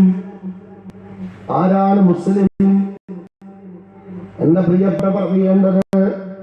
നാമെല്ലാം നമ്മുടെ നാടുകളിൽ നിന്ന് ശീലിച്ചു വരുന്നുണ്ട്. ഒരാൾ മുസ്ലിമായി പരിഗണിക്കാൻ മാനദണ്ഡങ്ങൾ, ഒരാൾ മുസ്ലിമാകണമെന്ന മാനദണ്ഡങ്ങൾ എന്തൊക്കെയാ മാനദണ്ഡങ്ങൾ എന്നറിയോ? ഒരാളെ കണ്ടാൽ ചോദിക്കുന്നു, എന്താ മോനെ നിന്റെ പേര്? പേര് പറയുമ്പോൾ പേര് മുഹമ്മദ് അഷ്റഫ് എന്നാണ്. അപ്പോൾ നാം തീരുമാനിച്ചയാളൊരു മുസ്ലിമാണ്. ഇനി അവനോട് പേര് ചോദിച്ചിട്ട് മനസ്സിലാകുന്നില്ല, ഷെറിൻ എന്നാണ് പേര് പറഞ്ഞത്. അപ്പൊ ആണാണോ പെണ്ണാണോ മുസ്ലിമാണോ മനസ്സിലാകുന്നില്ല. അപ്പോൾ ചോദിക്കുന്നു, എന്താണ് നിന്റെ പിതാവിന്റെ പേര്? എന്റെ പിതാവ് നിങ്ങൾക്ക് അറിഞ്ഞുകൂടെ, ഞാൻ അബൂബക്കർ ഹാജിയുടെ മകനാണ്. ഹാജിയാണോ മുസ്ലിമാണോ തീരുമാനിച്ചു എന്ന് പറഞ്ഞാൽ, അല്ലെങ്കിൽ ഞാൻ പറഞ്ഞു വരുന്നത് പേര് കൊണ്ട് മാത്രം, പേര് മാനദണ്ഡമാക്കി നിശ്ചയിച്ചുകൊണ്ട് ഒരാള് മുസ്ലിമാണ് എന്ന് വിധിക്കുന്ന അവൻ മദ്യപാനിയാണോ, ചൂതാട്ടക്കാരനാണോ, വിശ്വാസിയാണോ, വഴിയുള്ളവനാണോ, പരലോകമുള്ളവരാണോ, ഇതൊന്നും നമ്മുടെ അജണ്ടയിലില്ല. അവനെ ചൂടാത്ത സ്ഥലത്ത് വെച്ച് കണ്ടുമുട്ടിയാലും അവന്റെ പേര് ചോദിച്ചുകൊണ്ട് മുസ്ലിമാണ് എന്ന് വിധി എഴുതുന്ന പേരാണ് മുസ്ലിമാകുന്നതിന്റെ മാനദണ്ഡമെന്ന് തെറ്റിദ്ധരിച്ച ഒരബദ്ധമാണ് നമുക്കുള്ളത്. ഞാൻ ഓർമ്മപ്പെടുത്തട്ടെ, ഒരാൾ മുസ്ലിമാകാനുള്ള മാനദണ്ഡമായി അവന്റെ പേര് പരിഗണിക്കാമെന്ന് ഇസ്ലാമിന്റെ പ്രമാണങ്ങളിലില്ല. അല്ലാഹുവിന്റെ പ്രവാചകനും അത് പഠിപ്പിച്ചിട്ടില്ല. എന്ന് പറഞ്ഞാൽ പേരുകൊണ്ട് മാത്രം ഒരാൾ മുസ്ലിമാകില്ല, പേരുകൊണ്ട് മാത്രം ഒരാൾ മുസ്ലിമാകില്ല. പിന്നെ പേരിടുന്നതിന് ചില പൊതുമാനദണ്ഡം പ്രവാചകൻ പഠിപ്പിച്ചിട്ടുണ്ട്. ഒരു നല്ല വിശ്വാസിയുടെ സംസ്കാരമാണ് ഒരു നല്ല മുസ്ലിമിന്റെ സംസ്കാരത്തിലും നന്മയിലും പെട്ടതാണ് ഏറ്റവും നല്ല പേര് തന്റെ തലമുറയ്ക്ക് കൊടുക്കൽ. അതേ പ്രവാചകന്മാരുടെ പേര് അബ്ദുള്ള എന്നുൾപ്പെടെയുള്ള പേര്, അത്തരം മഹത്വത്തിന്റെ പേര് കൊടുക്കൽ ആദർശ വിശ്വാസിയുടെ ആദർശ ബോധത്തിന്റെ അവൻ അന്തർലീനമായ സംസ്കാരത്തിന്റെ പ്രതിഫലനമാണെന്ന് മഹാനായ നബി മുഹമ്മദ് മുസ്തഫ. അപ്പോഴും പേര് മാനദണ്ഡമല്ല. പേര് മാനദണ്ഡമാക്കിയാൽ നിങ്ങൾ ആലോചിച്ച് നോക്കണം, പലപാർ മേഖല മുസ്ലിങ്ങളുണ്ടോ? കുഞ്ഞാലി, അന്തു, ഐമുട്ടി, ഇതൊക്കെ ഏത് പേരാ? ഇവിടെ ഇവിടെ ഉണ്ടോ അങ്ങനെ പേര്? ഇവിടെ അങ്ങനെ ഉണ്ടോ? മലപ്പുറം ജില്ലയിൽ നിങ്ങൾ എന്നിട്ട് പേര് ചോദിച്ചു നോക്കി, എന്താ പേര്? അന്ത്രു, ഐമു, അദീഷു, എന്ത് പേരാ പേര്? അപ്പൊ പേര് കൊണ്ടാ ഒരാളെ മുസ്ലിം ആക്കണമെങ്കിൽ മലപ്പുറം ജില്ലയിൽ ഒറ്റ മുസ്ലിം ഉണ്ടാവില്ല എന്ന് പറയുന്നത്. എന്ന് പറഞ്ഞാൽ നമ്മുടെയൊക്കെ ഷാജി അങ്ങനെയൊക്കെ ഉണ്ടല്ലോ പേര്. അപ്പൊ പേരല്ല മാനദണ്ഡം എന്ന് പറഞ്ഞാൽ അവിടെ ഏതോ ഒരു വേദിക്കാര് വളർന്നു വെച്ചു. ആദ്യത്തെ ദിവസം വന്ന മൗലവി തന്നെ പേരൊന്നും കുഴപ്പമില്ല എന്ന് പറഞ്ഞു എന്നല്ല അർത്ഥം. അന്തസ്സുള്ള പേരിടണം. അള്ളാഹുവിന്റെ റസൂല് പറഞ്ഞത് നല്ല സംസ്കാരത്തിന്റെയും നന്മയുടെയും ഭാഗമാണ്. തിരിച്ചറിവിന്റെ പേരിടണം. നാളെ ആഖിറത്തിൽ വിളിക്കപ്പെടുമ്പോൾ ഏറ്റവും നല്ല പേരുകൊണ്ട് വിളിക്കപ്പെടണം. അതുകൊണ്ട് സംസ്കാര സമ്പന്നമായ ഞാനൊരു വിശ്വാസിയാണ്, തന്റെ മകൾ ഒരു വിശ്വാസി തന്നെയാണ്. ആ സംസ്കാരത്തെ പ്രതിഫലിപ്പിക്കുന്ന നാമകരണം വേണം. പക്ഷേ പേര് കൊണ്ട് മാത്രം കാര്യമില്ല. മദ്യക്കുപ്പിയുടെ മുകളിൽ അതിന്റെ തേനം എഴുതിയത് കൊണ്ട് മദ്യം തേനാകയില്ല. ആവോ? പിന്നെന്ത് വേണം? തേനിന്റെ പുറത്ത് തന്നെ തേൻ എഴുതണം. ഞാൻ പറയുന്നത് മനസ്സിലാകുന്നുണ്ടോ? ഉണ്ടോ? ഉണ്ടോ? രണ്ടാമത്തെ എന്താ? പാരമ്പര്യ. ഏത് കുടുംബമാണെന്ന് നോക്കും. എന്താ പറഞ്ഞത്? ഇസ്ലാമിൽ പാരമ്പര്യം പരിഗണിക്കപ്പെടാറുണ്ടോ? അബൂബക്കർ സിദ്ദീഖ് റളിയല്ലാഹു അൻഹുവിന്റെ പാരമ്പര്യം എന്താ? ഉമർ ഫാറൂഖ് റളിയല്ലാഹു അൻഹുവിന്റെ പാരമ്പര്യം എന്താ? അലി ഇബ്നു അബീ ത്വാലിബ് റളിയല്ലാഹു അൻഹുവിന്റെ പാരമ്പര്യം എന്താ? അല്ലാഹുവിന്റെ പ്രവാചകന്റെ ബോധനം കൊണ്ട് ആദർശത്തിന്റെ ആ രൂപങ്ങളായി അറിയാം. എന്റെ സഹാബത്ത് നക്ഷത്ര തുല്യരാണ്.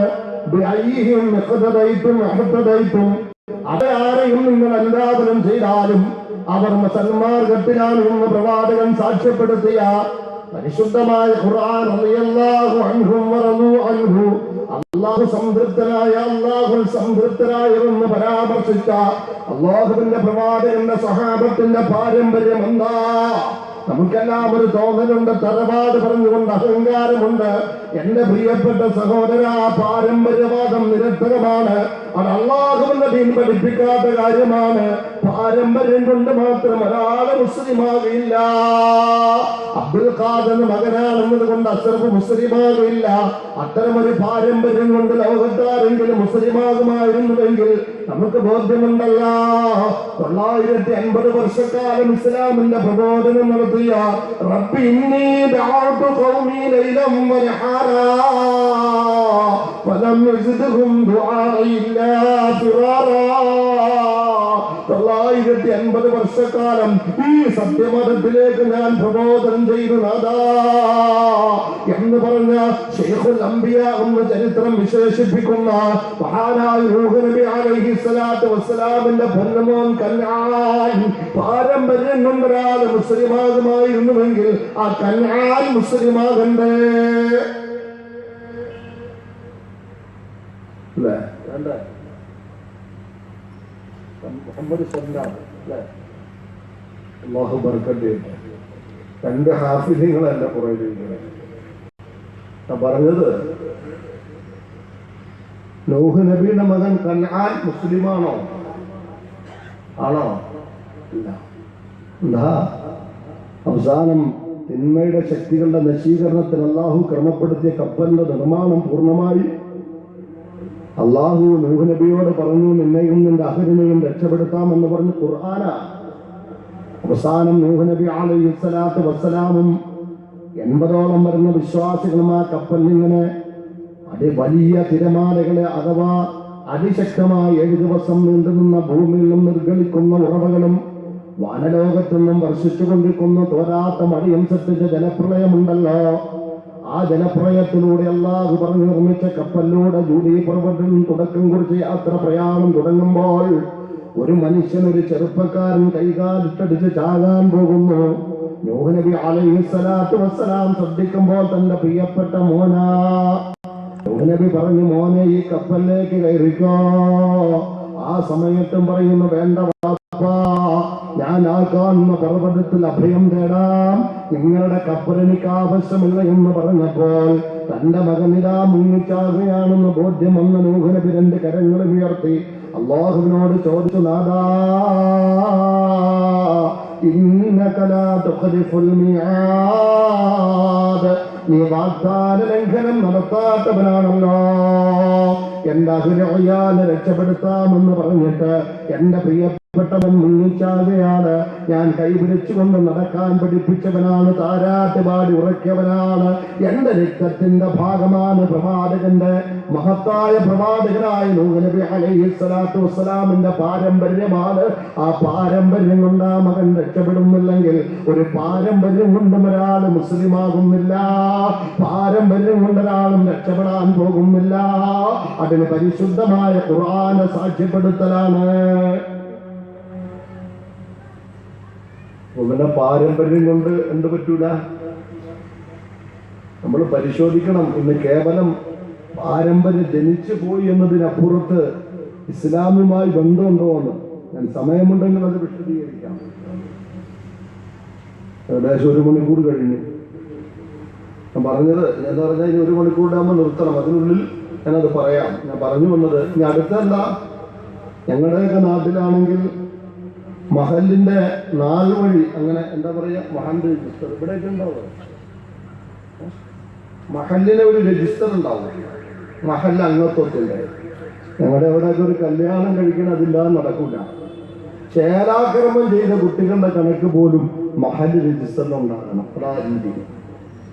അപ്പൊ എന്താണെന്നറിയോ, ഒരാള് മുസ്ലിമാണോ എന്നതിന്റെ മാനദണ്ഡം എന്താ? പള്ളിയിൽ പേരുണ്ടാകുക എന്നുള്ളതാണ്. പള്ളിയിൽ മഹലിന്റെ രജിസ്റ്ററിൽ പേരുള്ളത് കൊണ്ട്, അല്ലെങ്കിൽ ഞങ്ങളുടെ മഹലിൽ അംഗത്വമുള്ള മുഴുവൻ ആളുകൾ മുസ്ലിമാണ് എന്ന് പറയാൻ തന്റെ ഇടമുള്ള ഏതെങ്കിലും ഒരു മഹല്ല് കമ്മിറ്റി കേരളത്തിലുണ്ടോ? ഉണ്ടാവുമോ? മഹലിൽ അംഗത്വമുള്ള മുഴുവൻ ആളുകളും മുസ്ലിങ്ങളാണ് എന്ന് പറഞ്ഞാൽ പ്രതിമാസം മഹല്ല് കമ്മിറ്റി നിശ്ചയിച്ച നികുതി പണം കൊടുക്കുന്ന, ആ വാർഷിക വരിസംഖ്യ കൊടുക്കുന്ന, ഇടക്കാലങ്ങൾ പള്ളി നിർമ്മാണത്തിനും പരിപാലനത്തിനും നിശ്ചയിക്കുന്ന ഫണ്ട് കൊടുക്കുന്ന, ഉസ്താദന്മാർക്ക് ഭക്ഷണം കൊടുക്കുന്ന, അങ്ങനെ എല്ലാം കൊടുത്തുകൊണ്ടിരിക്കുന്നവർ ഉൾപ്പെടെയുള്ള മഹല്ലിന്റെ മുഴുവൻ അംഗങ്ങളും മുസ്ലിങ്ങളാണ് എന്ന് പറയാൻ പറ്റുന്ന തരത്തിലാണോ എന്നാ ഞാൻ ചോദിച്ചത്. ആണോ? അല്ല. ആരെല്ലാം അവിടെയുണ്ട്? മതമല്ല, മതമല്ല, മതമല്ല പ്രശ്നം, മതം നിങ്ങൾക്ക് പ്രശ്നമല്ല എന്ന് പറയുന്നവർ എവിടെയുണ്ട്? അള്ളാഹുവിന്റെ പ്രവാചകനെ നിഷേധിക്കുന്നവർ എവിടെയുണ്ട്? അള്ളാഹുവിനെ നിഷേധിക്കുന്നവർ എവിടെയുണ്ട്? അങ്ങനെ മതനിഷേധികളായ എത്രയോ ആളുകൾ എവിടെയുണ്ട്? പരസ്യമായി മതത്തെ നിന്ദിക്കുന്നവർ എവിടെയുണ്ട്? ഞാനൊരു മുസ്ലിമല്ല എന്ന് പറയുന്നവരും എവിടെയുണ്ട്? കാരണം മഹലിന്റെ മാനദണ്ഡമാണ്. എന്താ മഹലിന്റെ മാനദണ്ഡമെന്നറിയോ? മഹല്ല് നിശ്ചയിക്കുന്ന കാലാകാലങ്ങളുടെ പരിസംഖ്യ നൽകിയാൽ മഹലിൽ ഏറ്റവും മെച്ചപ്പെട്ട മെമ്പറാ. മഹല്ല് പറയുന്ന പണം കൊടുത്താൽ മഹല്ലുകാർ ആദരിക്കുന്ന വ്യക്തിത്വമാണ്.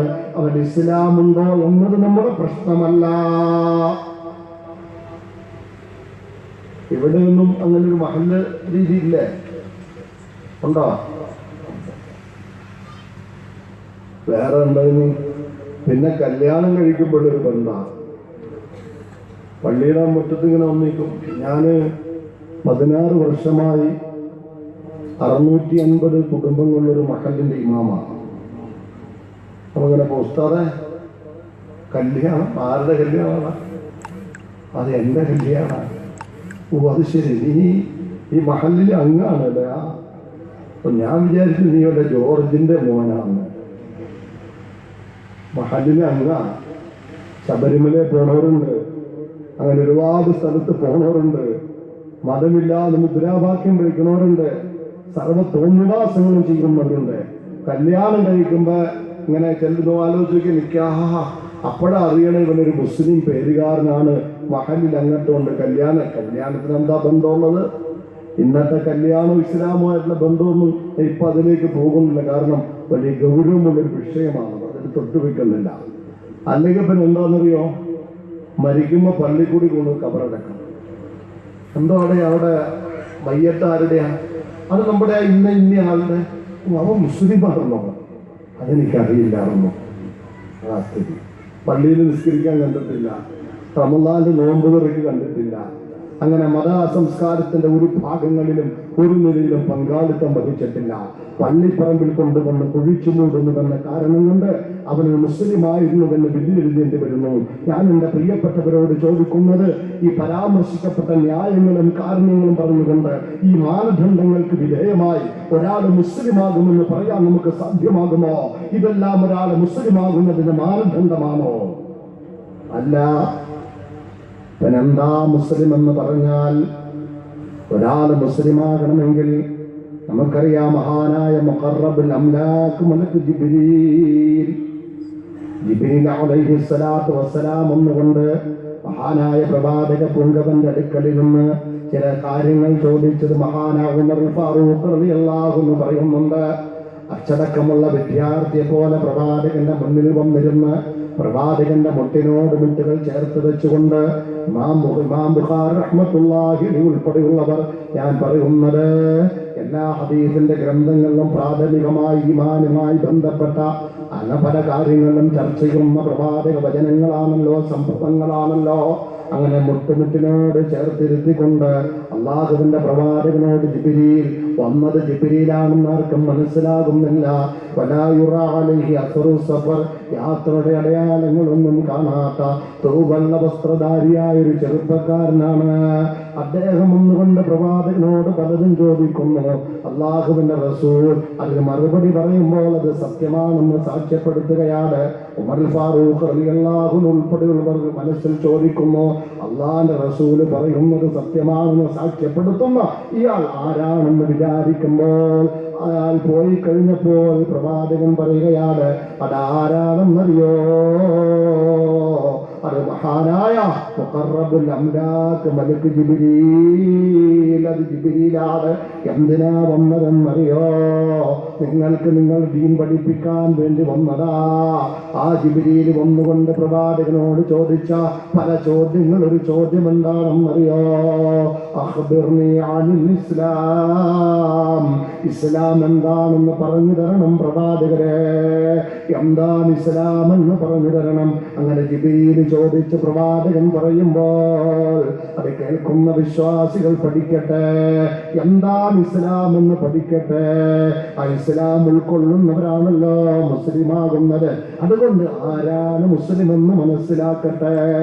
ആ ചോദ്യത്തിന് മറുപടിയായി മഹാനായ പ്രവാചകൻ പറഞ്ഞ ആ മറുപടി നമുക്ക് ബോധ്യമുണ്ടല്ലോ. പ്രാഥമിക മതപഠനശാലയായ മദ്രസ മുതൽ പഠിപ്പിക്കപ്പെടുന്നുണ്ട്.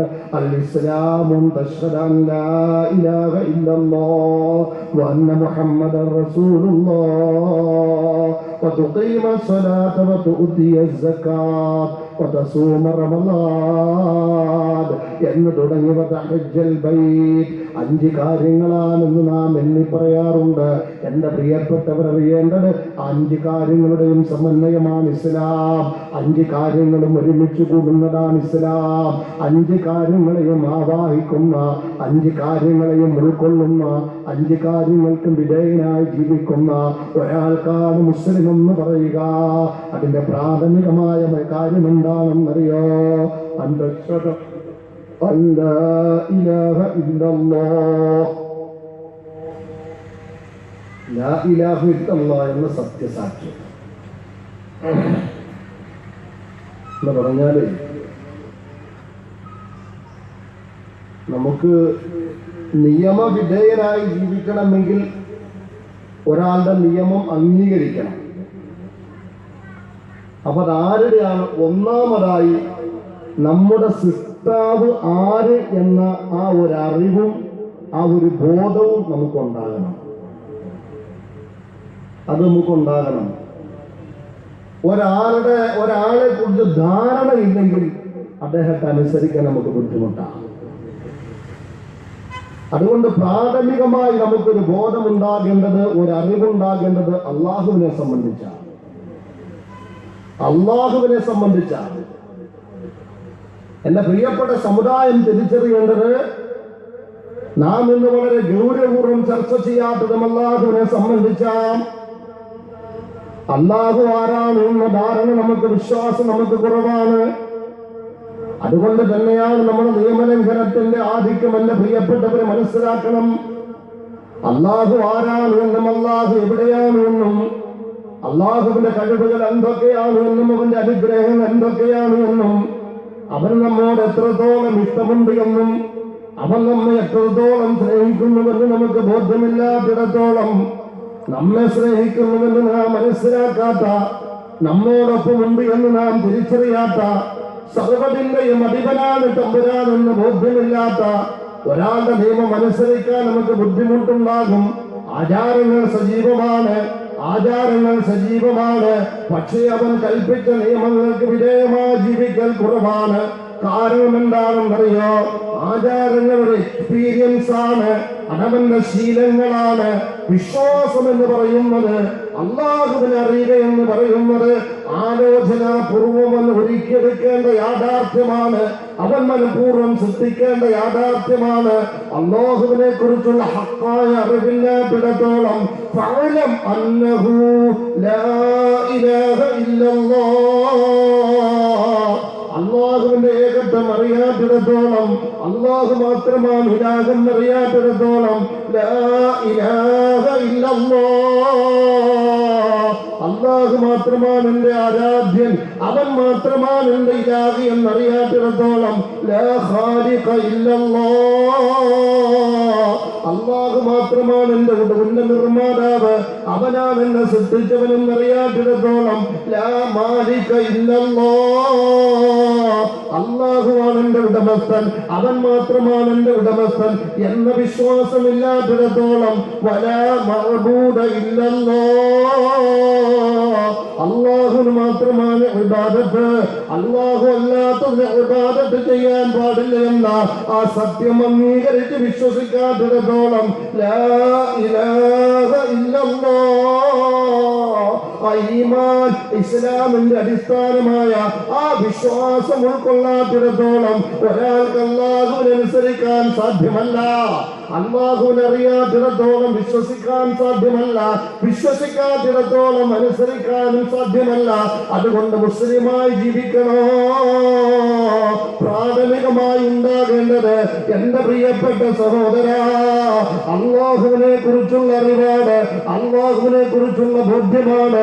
കേവലം ആരെങ്കിലും പറഞ്ഞു കേട്ട അനുമാനങ്ങൾ പോരാ. ഇത് നിങ്ങൾ എത്രത്തോളം ക്ഷമയോടെ കേൾക്കുമെന്നൊന്നും എനിക്കറിയില്ല. പക്ഷേ നമ്മുടെ ജീവിതത്തിന്റെ ലക്ഷ്യം പരലോകത്ത് സലാമത്താകലാണ് എങ്കിൽ ഒരു സംശയം വേണ്ട, അള്ളാഹുവിനെ അറിയണം. അപ്പൊ ജോലിക്ക് ഞങ്ങൾക്കൊന്നും അറിയില്ലേ? അറിയോ? നമ്മുടെ വിശ്വാസം ശരിയാകണ്ടേ? ഞാൻ പറയുന്നത് എന്താണെന്നറിയോ? നിലവിലെന്താ നമുക്ക് അള്ളാഹുവിനെ കുറിച്ച് ഇതൊരു സാങ്കേതികമായ പദങ്ങൾ കൊണ്ടുള്ള എന്തെങ്കിലും തർക്കങ്ങളല്ല, മറിച്ച് നമ്മൾ യാഥാർത്ഥ്യ ബോധത്തിൽ നിന്നുകൊണ്ട് കാര്യങ്ങൾ ആലോചിക്കും.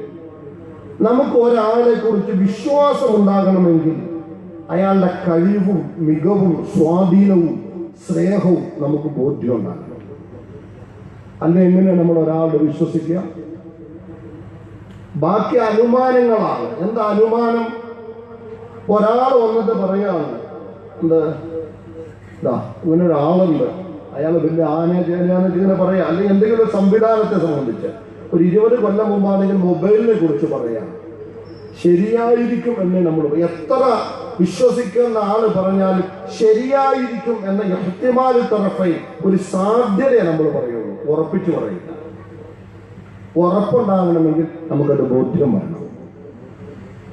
ആ ബോധ്യം വരണം നമുക്കുണ്ടോ? അള്ളാഹുവിന്റെ കാര്യത്തിൽ, അള്ളാഹുവിന്റെ കാര്യത്തിൽ നമുക്ക് ബോധ്യമുണ്ടോ? അള്ളാഹുവിനെ വേണ്ടതുപോലെ അറിഞ്ഞിട്ടുണ്ടോ? അള്ളാഹുവിനെ കുറിച്ച് പഠിച്ചിട്ടുണ്ടോ? ഇങ്ങനെ പാരമ്പര്യമായി പറഞ്ഞു കേട്ടതനുസരിച്ച് അള്ളാഹുവിനെ കുറിച്ച് ഇങ്ങനെ പറയുക എന്നതിനപ്പുറത്ത് എന്റെ പ്രിയപ്പെട്ട സഹോദര, അള്ളാഹുവിനെ അറിയുന്നതിന് വേണ്ടി എന്തെങ്കിലും ഒരു പരിശ്രമം നടത്തിയിട്ടുണ്ടോ? അത് പരിശുദ്ധമായ ഖുർആനിൽ നിന്നും സംഭവിച്ചിട്ടുണ്ടോ? അള്ളാഹുവിന്റെ വചനങ്ങളാണല്ലോ പരിശുദ്ധമായ ഖുർആൻ. ആ ഖുർആനിൽ അള്ളാഹു അവനെ കുറിച്ച് പരാമർശിക്കുന്നുണ്ട്, അവൻ പരിചയപ്പെടുത്തുന്നുണ്ട്. അള്ളാഹുവിനെ അറിയാനുള്ള മാർഗങ്ങൾ അത് തന്നെയാണ്. ഞാൻ പറഞ്ഞുവല്ലോ, ഞാൻ മറ്റൊരു ഭാഷയിൽ എന്റെ പ്രിയപ്പെട്ടവരോട് ഓർമ്മപ്പെടുത്തുകയാണ്. അള്ളാഹുവാണ് എന്റെ സൃഷ്ടാവെന്ന് പറയാറുണ്ട്. കാര്യകാരണ സഹിതം നമുക്കത് ബോധ്യം വന്നിട്ടുണ്ടോ? എങ്ങനെയാണ് എന്റെ റബ്ബ് എന്നെ നിർമ്മിച്ചവൻ? ആ തമ്പുരാന്റെ മഹത്വം ബോധ്യം വരണമെങ്കിൽ എങ്ങനെയാണ് റബ്ബ് എന്നെ സൃഷ്ടിച്ചതെന്ന് ആലോചിച്ചിട്ടുണ്ടോ? ഒന്നുകൂടി ഞാൻ ആവർത്തിക്കുകയാണ്, മറ്റൊരു ഭാഷയിൽ എന്റെ പ്രിയപ്പെട്ടവരെ ബോധ്യപ്പെടുത്തുകയാണ്. അള്ളാഹുവിനെ അനുസരിക്കുക എന്ന് പറഞ്ഞാൽ ആരാണോ നമ്മെ സൃഷ്ടിച്ചത്, ആരാണോ നമ്മെ ഉൽപ്പാദിപ്പിച്ചത്, ആരാണോ നമ്മുടെ ചേരുവകൾ തീരുമാനിച്ചത്, ആരാണോ മാതാവിന്റെ ഉദരത്തിൽ വെച്ച് നമുക്ക് വേണ്ടതെല്ലാം ക്രമീകരിച്ച് അത്ഭുതകരമായ ഒരു ജീവിയാക്കി ഭൂമിയിലേക്ക് പറഞ്ഞയച്ചത്, ആ ഉൽപാദകനുണ്ടല്ലോ, ആ നിർമ്മാതാവുണ്ടല്ലോ, അവനെ അനുസരിക്കുന്ന മാന്യതയാണ് ഇസ്ലാം. അവനെ ഉൽപാദകന്, നിർമ്മാതാവിന് അനുസരിക്കലാണ് ഇസ്ലാമെങ്കിൽ ആരാണ് നമ്മുടെ നിർമ്മാതാവെന്ന അവന്റെ കഴിവിനെ കുറിച്ചുള്ള ബോധ്യം, അവന്റെ മികവിനെ കുറിച്ചുള്ള ബോധ്യം, അവൻ സമീപസ്ഥനാണ് എന്ന തിരിച്ചറിവ്, അവൻ സ്നേഹസമ്പന്നനാണ് എന്ന അറിവ്, ഇത് നമുക്ക് ലഭ്യമാകാത്തിടത്തോളം വല്ലാഹി അല്ലാഹു നമുക്ക് ഈമാനില്ല.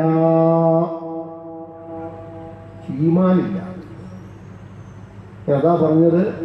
ഒരാളുടെ കഴിവ് പറയാതെ നമ്മൾ വിശ്വസിക്കൂല. ആര് പറഞ്ഞാലും വിശ്വസിക്കൂല.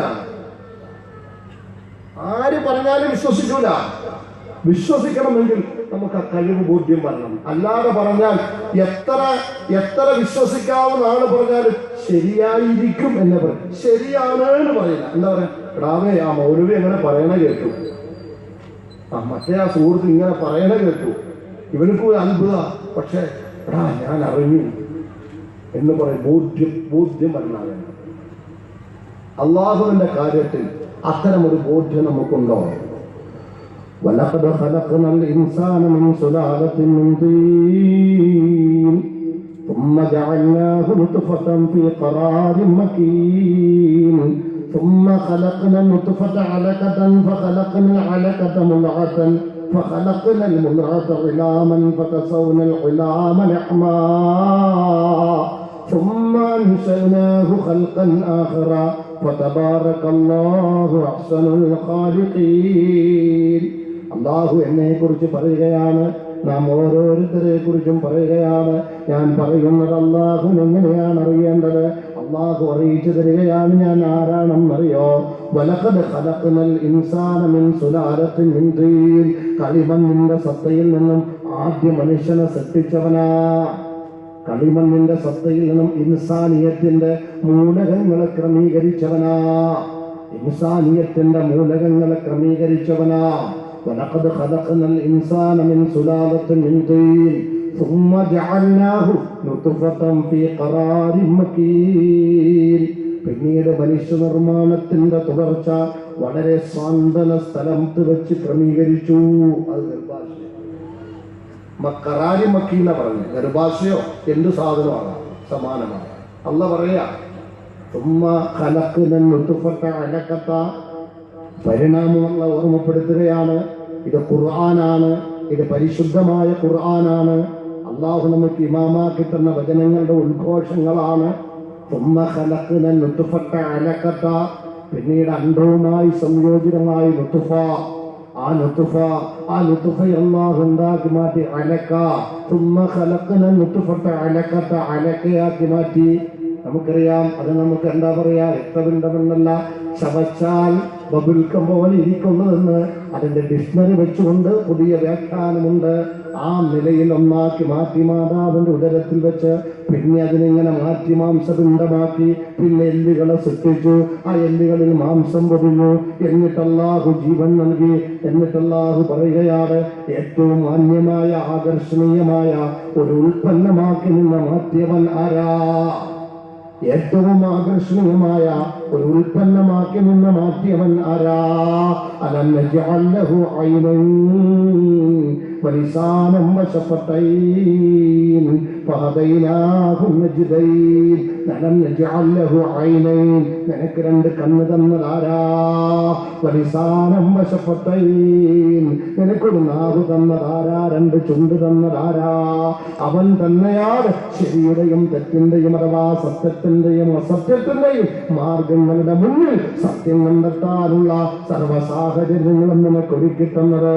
ഞാൻ പറയുന്നത് എന്നെ സൃഷ്ടിച്ച നാഥനുണ്ടല്ലോ അൻതശ്ഹദ അൻ ലാ ഇലാഹ ഇല്ലല്ലാഹ് അവനേകനാണ് ലൈസ കമിത്ലിഹി ഷൈഉൻ അവനെ പോലെ മറ്റൊന്നുമില്ല അവനെ പോലെ മറ്റൊന്നുമില്ല അവനേകനാണ് അവന്റെ സമാനമായ മറ്റൊരാളുമില്ല അവനാണ് സർവ്വതിന്റെയും ഉടമസ്ഥനെന്ന തിരിച്ചറിവോടെ എന്റെ പ്രിയപ്പെട്ടവരെ അല്ലാഹുവിന്റെ അടിമത്തം അംഗീകരിക്കലാണ് ഒരാൾ ഇസ്ലാമിക ജീവിതത്തിന്റെ പ്രാഥമികമായ നടപടി. ഞാൻ അല്ലാഹുവിന്റെ അടിമയാണ്, അല്ലാഹു എന്റെ ഉടമസ്ഥനാണ്, ഞാൻ അല്ലാഹുവിന്റെ അടിമ. എനിക്ക് തോന്നുന്നത് ഈ കുറ്റ്യാടി പ്രദേശത്തൊക്കെ വാങ്ങി പറയുമ്പോൾ അതൊരു വിമർശനാത്മകമല്ലെങ്കിൽ കേൾവിക്കാർക്ക് ഒരു സുഖം കിട്ടൂല് എന്നെനിക്ക് തോന്നിയിട്ടുണ്ട്. കാരണം ഒരു നാടിന്റെ പ്രത്യേകത ഉണ്ടാവുന്നത് ഈ എപ്പോഴും പദപ്രഭാത്ത വേദികൾ സജീവമാകുന്നത് വിയോജിപ്പുള്ള ഗ്രൂപ്പുകളെ കുറിച്ചും അതിന്റെ ആളുകളെ കുറിച്ചും രസകരമായ അവതരണങ്ങൾ ഉണ്ടാകുമ്പോഴാണല്ലോ അല്ലെ. അപ്പൊ ഇങ്ങനെ നല്ല രസമായിരിക്കും. അല്ലാഹു അത്തരം ഒരു സ്ഥിതിയിൽ നിന്ന് കാക്കട്ടെ. ഞാൻ പറഞ്ഞു വന്നത് അപ്പൊ ഒന്നാമതായി ഇസ്ലാമികമായ ജീവിതത്തിന്റെ പ്രാഥമികമായ നടപടി അള്ളാഹു എന്റെ ഉടമസ്ഥനാണ്, അവൻ എന്റെ സൃഷ്ടാവാണ്, ഞാൻ അവന്റെ അടിമയാണ്, ഞാൻ അവന്റെ സൃഷ്ടിയാണ്. ഈ ഒരു ബോധ്യം ഉണ്ടാവുക. അള്ളാഹുവിന്റെ ഏകത്വം അംഗീകരിക്കുക, അവന്റെ അടിമയാണ് എന്ന് സമ്മതിക്കുക. അതാണ് ഏറ്റവും കുറഞ്ഞ പക്ഷം. അള്ളാഹു എന്റെ ഉടമസ്ഥനാണ്, ഞാൻ അവന്റെ അടിമയാണ്. ഈ ഒരു അറിവാണ് ഇസ്ലാമികമായ ജീവിതത്തിന്റെ പ്രാഥമികമായ നടപടിക്രമം. അതിനോടൊപ്പം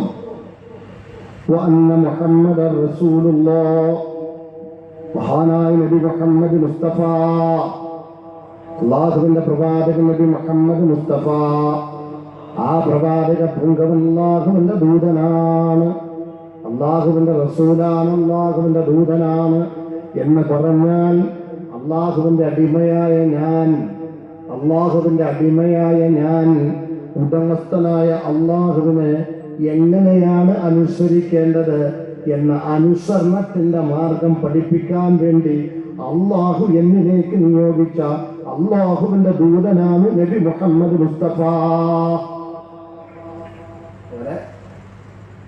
അള്ളാഹുവിന്റെ ഉടമയാണ് ഞാൻ, അള്ളാഹുവിന്റെ അടിമയാണ്.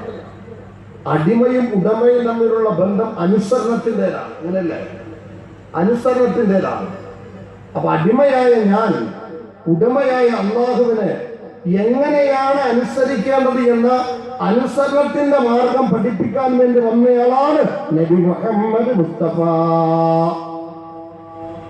എന്റെ പ്രിയപ്പെട്ടവർ ആലോചിച്ചു നോക്കാം. അല്ലാഹുവിന്റെ റസൂല് പറയുകയാണ്, ഒരാൾ ഈമാന്റെ രുചി അനുഭവിക്കുന്നു, ഒരാൾ ഈമാന്റെ രുചി മാധുര്യം അനുഭവിക്കുകയാണ് എന്ന് പറഞ്ഞാൽ ഈമാൻ ആസ്വദിച്ച് ജീവിക്കുകയാണ്. ആരാണെന്നറിയോ? മൻ റളിയ ബില്ലാഹി റബ്ബാ, അല്ലാഹുവിനെ അവന്റെ റബ്ബായി ഇഷ്ടപ്പെട്ടവനാണ്. മൻ റളിയ ബില്ലാഹി റബ്ബാ, എന്റെ കാര്യങ്ങൾ നടത്തി തരുന്നവൻ അല്ലാഹുവാണ്, എന്നെ സൃഷ്ടിച്ചവൻ അല്ലാഹുവാണ്, എന്നെ സഹായിക്കുന്നവൻ അല്ലാഹു മാത്രമാണ്, എന്റെ കാര്യങ്ങൾ നിർവഹിച്ചു തരുന്നവൻ അല്ലാഹു മാത്രമാണ്. അല്ലാഹു അല്ലാത്ത മുഴുവനും സൃഷ്ടികളാണ്. അല്ലാഹു മാത്രമാണ് എന്റെ കാര്യങ്ങളെല്ലാം സാധിച്ചു തരുന്നവൻ. ആരുള്ളിൽ അല്ലാഹുവിന്റെ റുബൂബിയ്യത്തുണ്ട്, അല്ലാഹുവിന്റെ റുബൂബിയ്യത്തുണ്ട്, അല്ലാഹുവിന്റെ റുബൂബിയ്യത്തുണ്ട്. ആ റുബൂബിയ്യത്തിന്റെ കാര്യത്തുള്ള സംതൃപ്തിയാണ്. മൻ റളിയ ബില്ലാഹി റബ്ബാ വബിൽ ഇസ്ലാമി ദീനാ, ഇസ്ലാമിന്റെ ആദർശം അതാണ് എന്റെ ജീവിത വ്യവസ്ഥിതി എന്ന നിലയിൽ ഒരാൾ സംതൃപ്തനാകണം. വബി മുഹമ്മദിൻ സല്ലല്ലാഹു അലൈഹി വസല്ലമ നബിയാ, അല്ലാഹുവിന്റെ പ്രവാചകൻ നബിയാണ്, നുബുവത്തിന്റെ ഉടമയാണ്. അഥവാ അള്ളാഹുവിന്റെ അടിമയായ ഞാൻ ആ അള്ളാഹുവിനെ അനുസരിക്കാനുള്ള മാർഗം പഠിപ്പിക്കുന്നതിന് വേണ്ടി ഈ ഭൂമിയിലേക്ക് അള്ളാഹു നിശ്ചയിച്ച ലോകത്തിന്റെയും എന്റെയും പ്രവാചകനാണ്.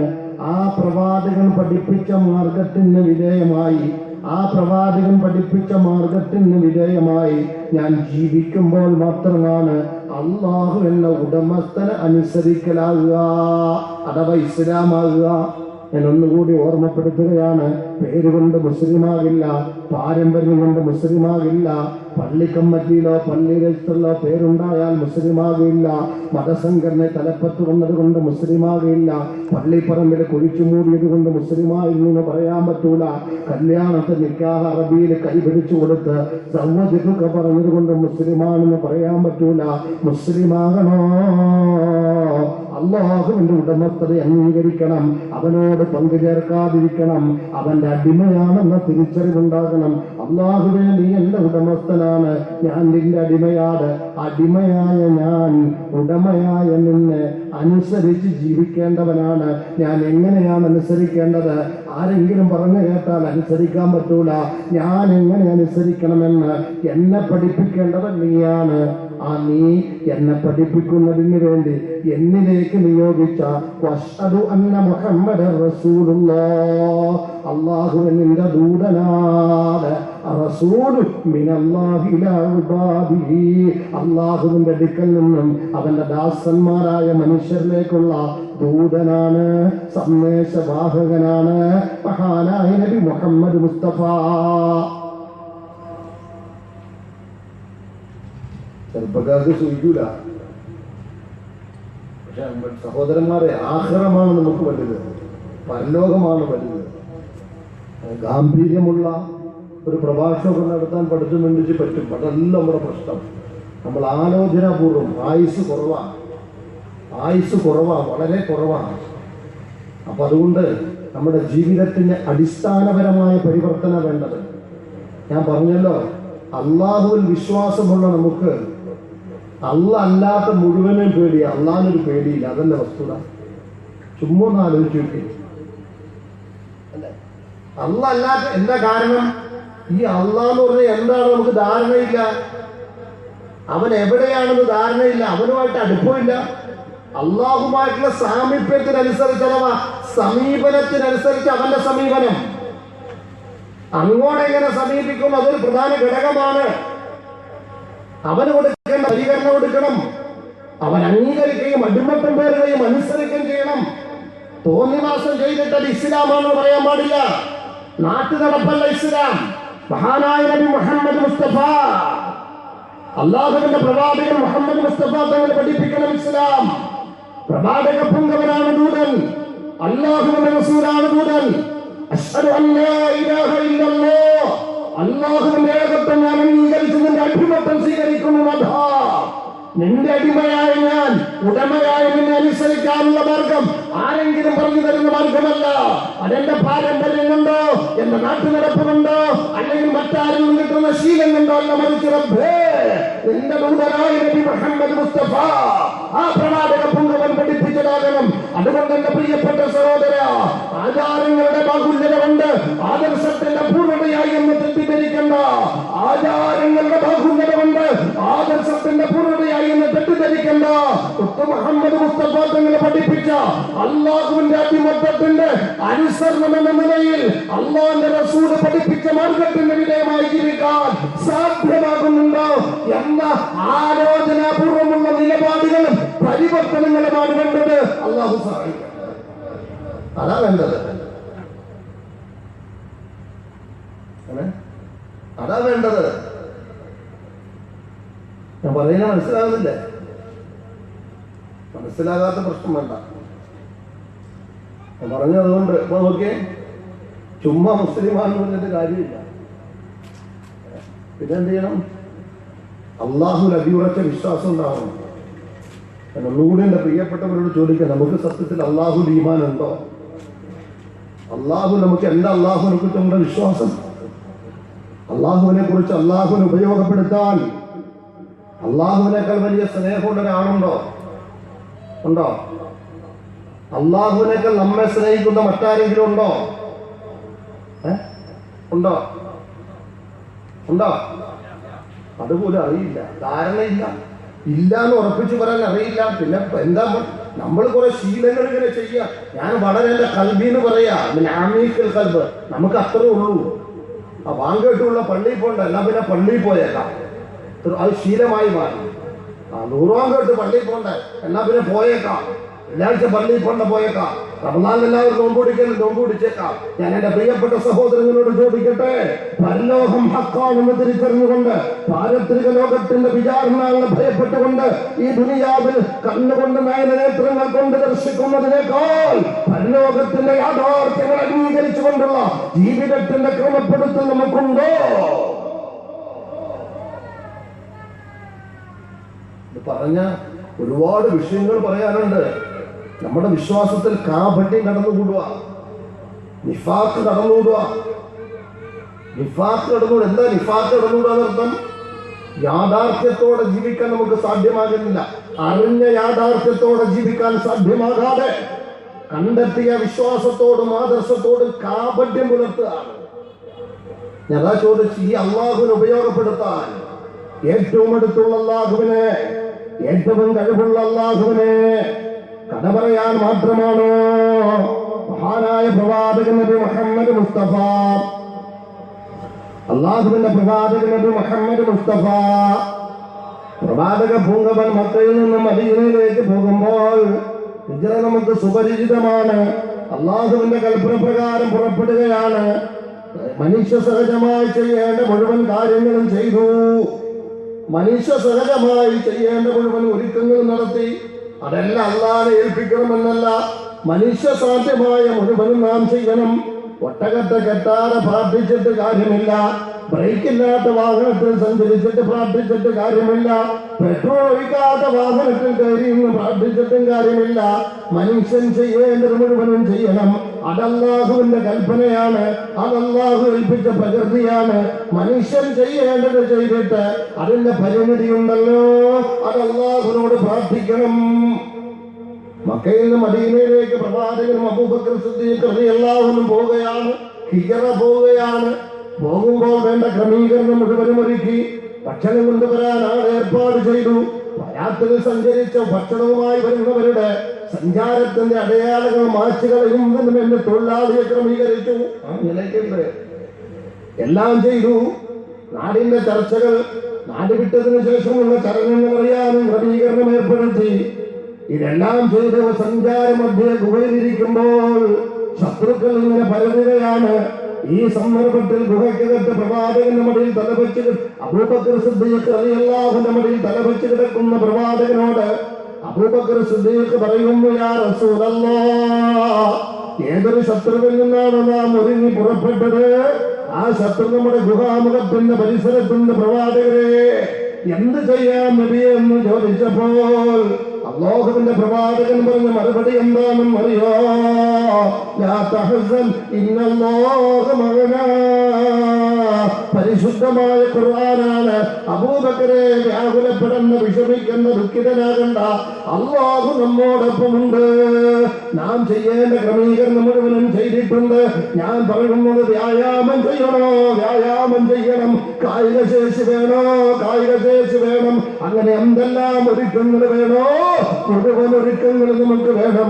അതിന്റെ പരിധി അല്ലാഹുവിനെ ഏൽപ്പിക്കണം. ഞാൻ ചോദിക്കുന്നത്, പാതിരാവിലൂടെ സഞ്ചരിക്കുമ്പോൾ എന്റെ റബ്ബനോടൊപ്പം ഉണ്ട് എന്ന് സമാധാനം നൽകുന്നുണ്ടോ? ശത്രു സൃഷ്ടിക്കുന്ന പ്രതിസന്ധികളുടെ മുന്നിൽ പരസ്പരം ഞാൻ ചെയ്യേണ്ടത് മുഴുവനും ചെയ്തിട്ടുണ്ട്. ബാക്കി നിന്ന് ഞാൻ ഏൽപ്പിക്കുന്നതാ എന്ന് പറയുന്ന തലത്തിലേക്ക് നമ്മുടെ ഈമാൻ ഒരു പൂർണ്ണതയുണ്ടോ? മൻ റളിയ ബില്ലാഹി റബ്ബാ ദാക തുഅമൽ ഈമാൻ. അല്ലാഹുവിന്റെ വിശ്വാസം നമുക്ക് ആസ്വാദ്യമായി തോന്നുന്നുണ്ടോ? അത് നമുക്ക് സുരക്ഷിതത്വം നൽകുന്നുണ്ടോ? അത് നമുക്ക് സമാധാനം നൽകുന്നുണ്ടോ?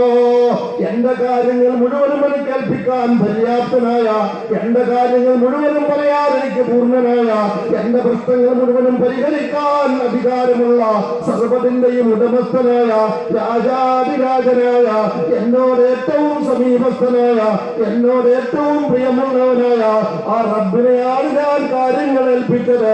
അതുകൊണ്ട് എന്റെ മനസ്സിന് സ്വാതന്ത്ര്യമുണ്ട്, അതുകൊണ്ട് എന്റെ മനസ്സിന് സമാധാനമുണ്ട്, അതുകൊണ്ട് ഞാൻ സ്വതന്ത്രനാണ്, അതുകൊണ്ട് ഞാൻ സുരക്ഷിതനാണ് എന്ന ഈമാന്റെ ആസ്വാദനം നമുക്കുണ്ടോ?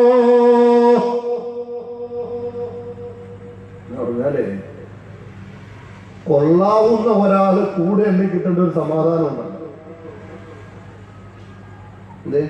കൊള്ളാവുന്ന ഒരാള് ആരോഗ്യ ദൃഢഗാത്രനായ ധൈര്യവും സ്ഥൈര്യവും സ്വാധീനവുമുള്ള അതോടൊപ്പം ചതിക്കൂല സ്നേഹം പുലർത്തുന്ന ഒരാള് കൂടെയുള്ളപ്പോ കിട്ടുന്ന ഒരു നിർഭയത്വമില്ലേ? ഉണ്ടോ? അള്ളാനെയും കൂടെ അത് കിട്ടുന്നുണ്ടോ? സത്യസന്ധമായി പറഞ്ഞു, അത് കിട്ടാത്ത അള്ളാന്റെ കുറവാണോ? അല്ല, മാതല്ല. പിന്നെന്താ പ്രശ്നം? ഈ അള്ള ആരാണെന്ന് അറിയാത്തത് കൊണ്ട് ഒരാളെ കാര്യം ഏൽപ്പിക്കുന്ന അവൻ ആരാണെന്ന് അറിയണ്ടേ? സാധാരണ ചോദിക്കൂലേ, MBBS അഡ്മിഷൻ വേണം. സാധാരണ സീസൺ പലരും എന്നെ വിളിക്കും. ആളുടെ ധാരണ 2-3 മെഡിക്കൽ കോളേജ് എനിക്കുണ്ട്. എനിക്ക് മെഡിക്കൽ കോളേജ് ഒന്നുമില്ല, പക്ഷെ മെഡിക്കൽ കോളേജ് 2 മെഡിക്കൽ കോളേജ് എന്ന നാട്ടിലാണ് ഞാൻ ഇമാമായി നിൽക്കുന്നത്. അതിന്റെ ആളുകൾ എന്റെ സുഹൃത്തു കൂടിയോട്.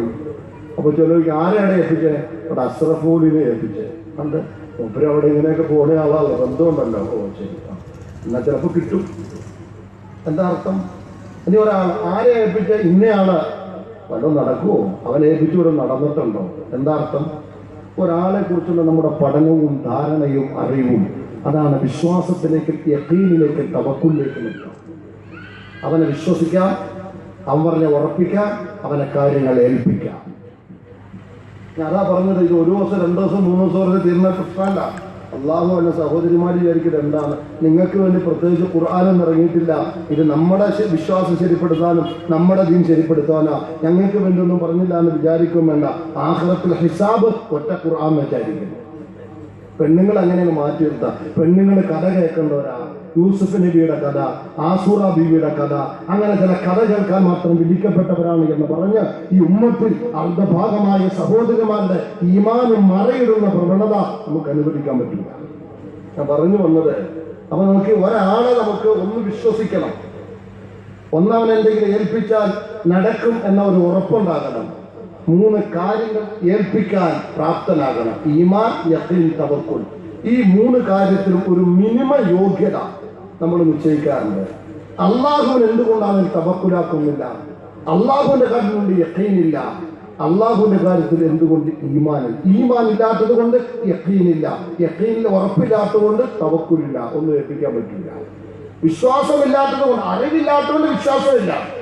അള്ളാഹുവിനെ കുറിച്ച് ഫഅലമനു ഞാൻ പറയുന്നത്, അള്ളാഹുവിന്റെ മാലാഖമാര് സാക്ഷിയാ. നാം സഹോദരങ്ങളാണ്, നിങ്ങൾ എന്റെ സഹോദരങ്ങളാണ്. അള്ളാഹുവിന്റെ മാലാഖമാര് സാക്ഷിയാണ്. എന്തെങ്കിലുമെല്ലാം പറഞ്ഞ് ജീവിച്ചു പോയാൽ പരലോകത്തിൽ രക്ഷപ്പെടാമെന്ന് വിചാരിക്കണ്ട. അള്ളാന്റെ റസൂലിനെ നിയോഗിച്ചത് എന്തിനാ?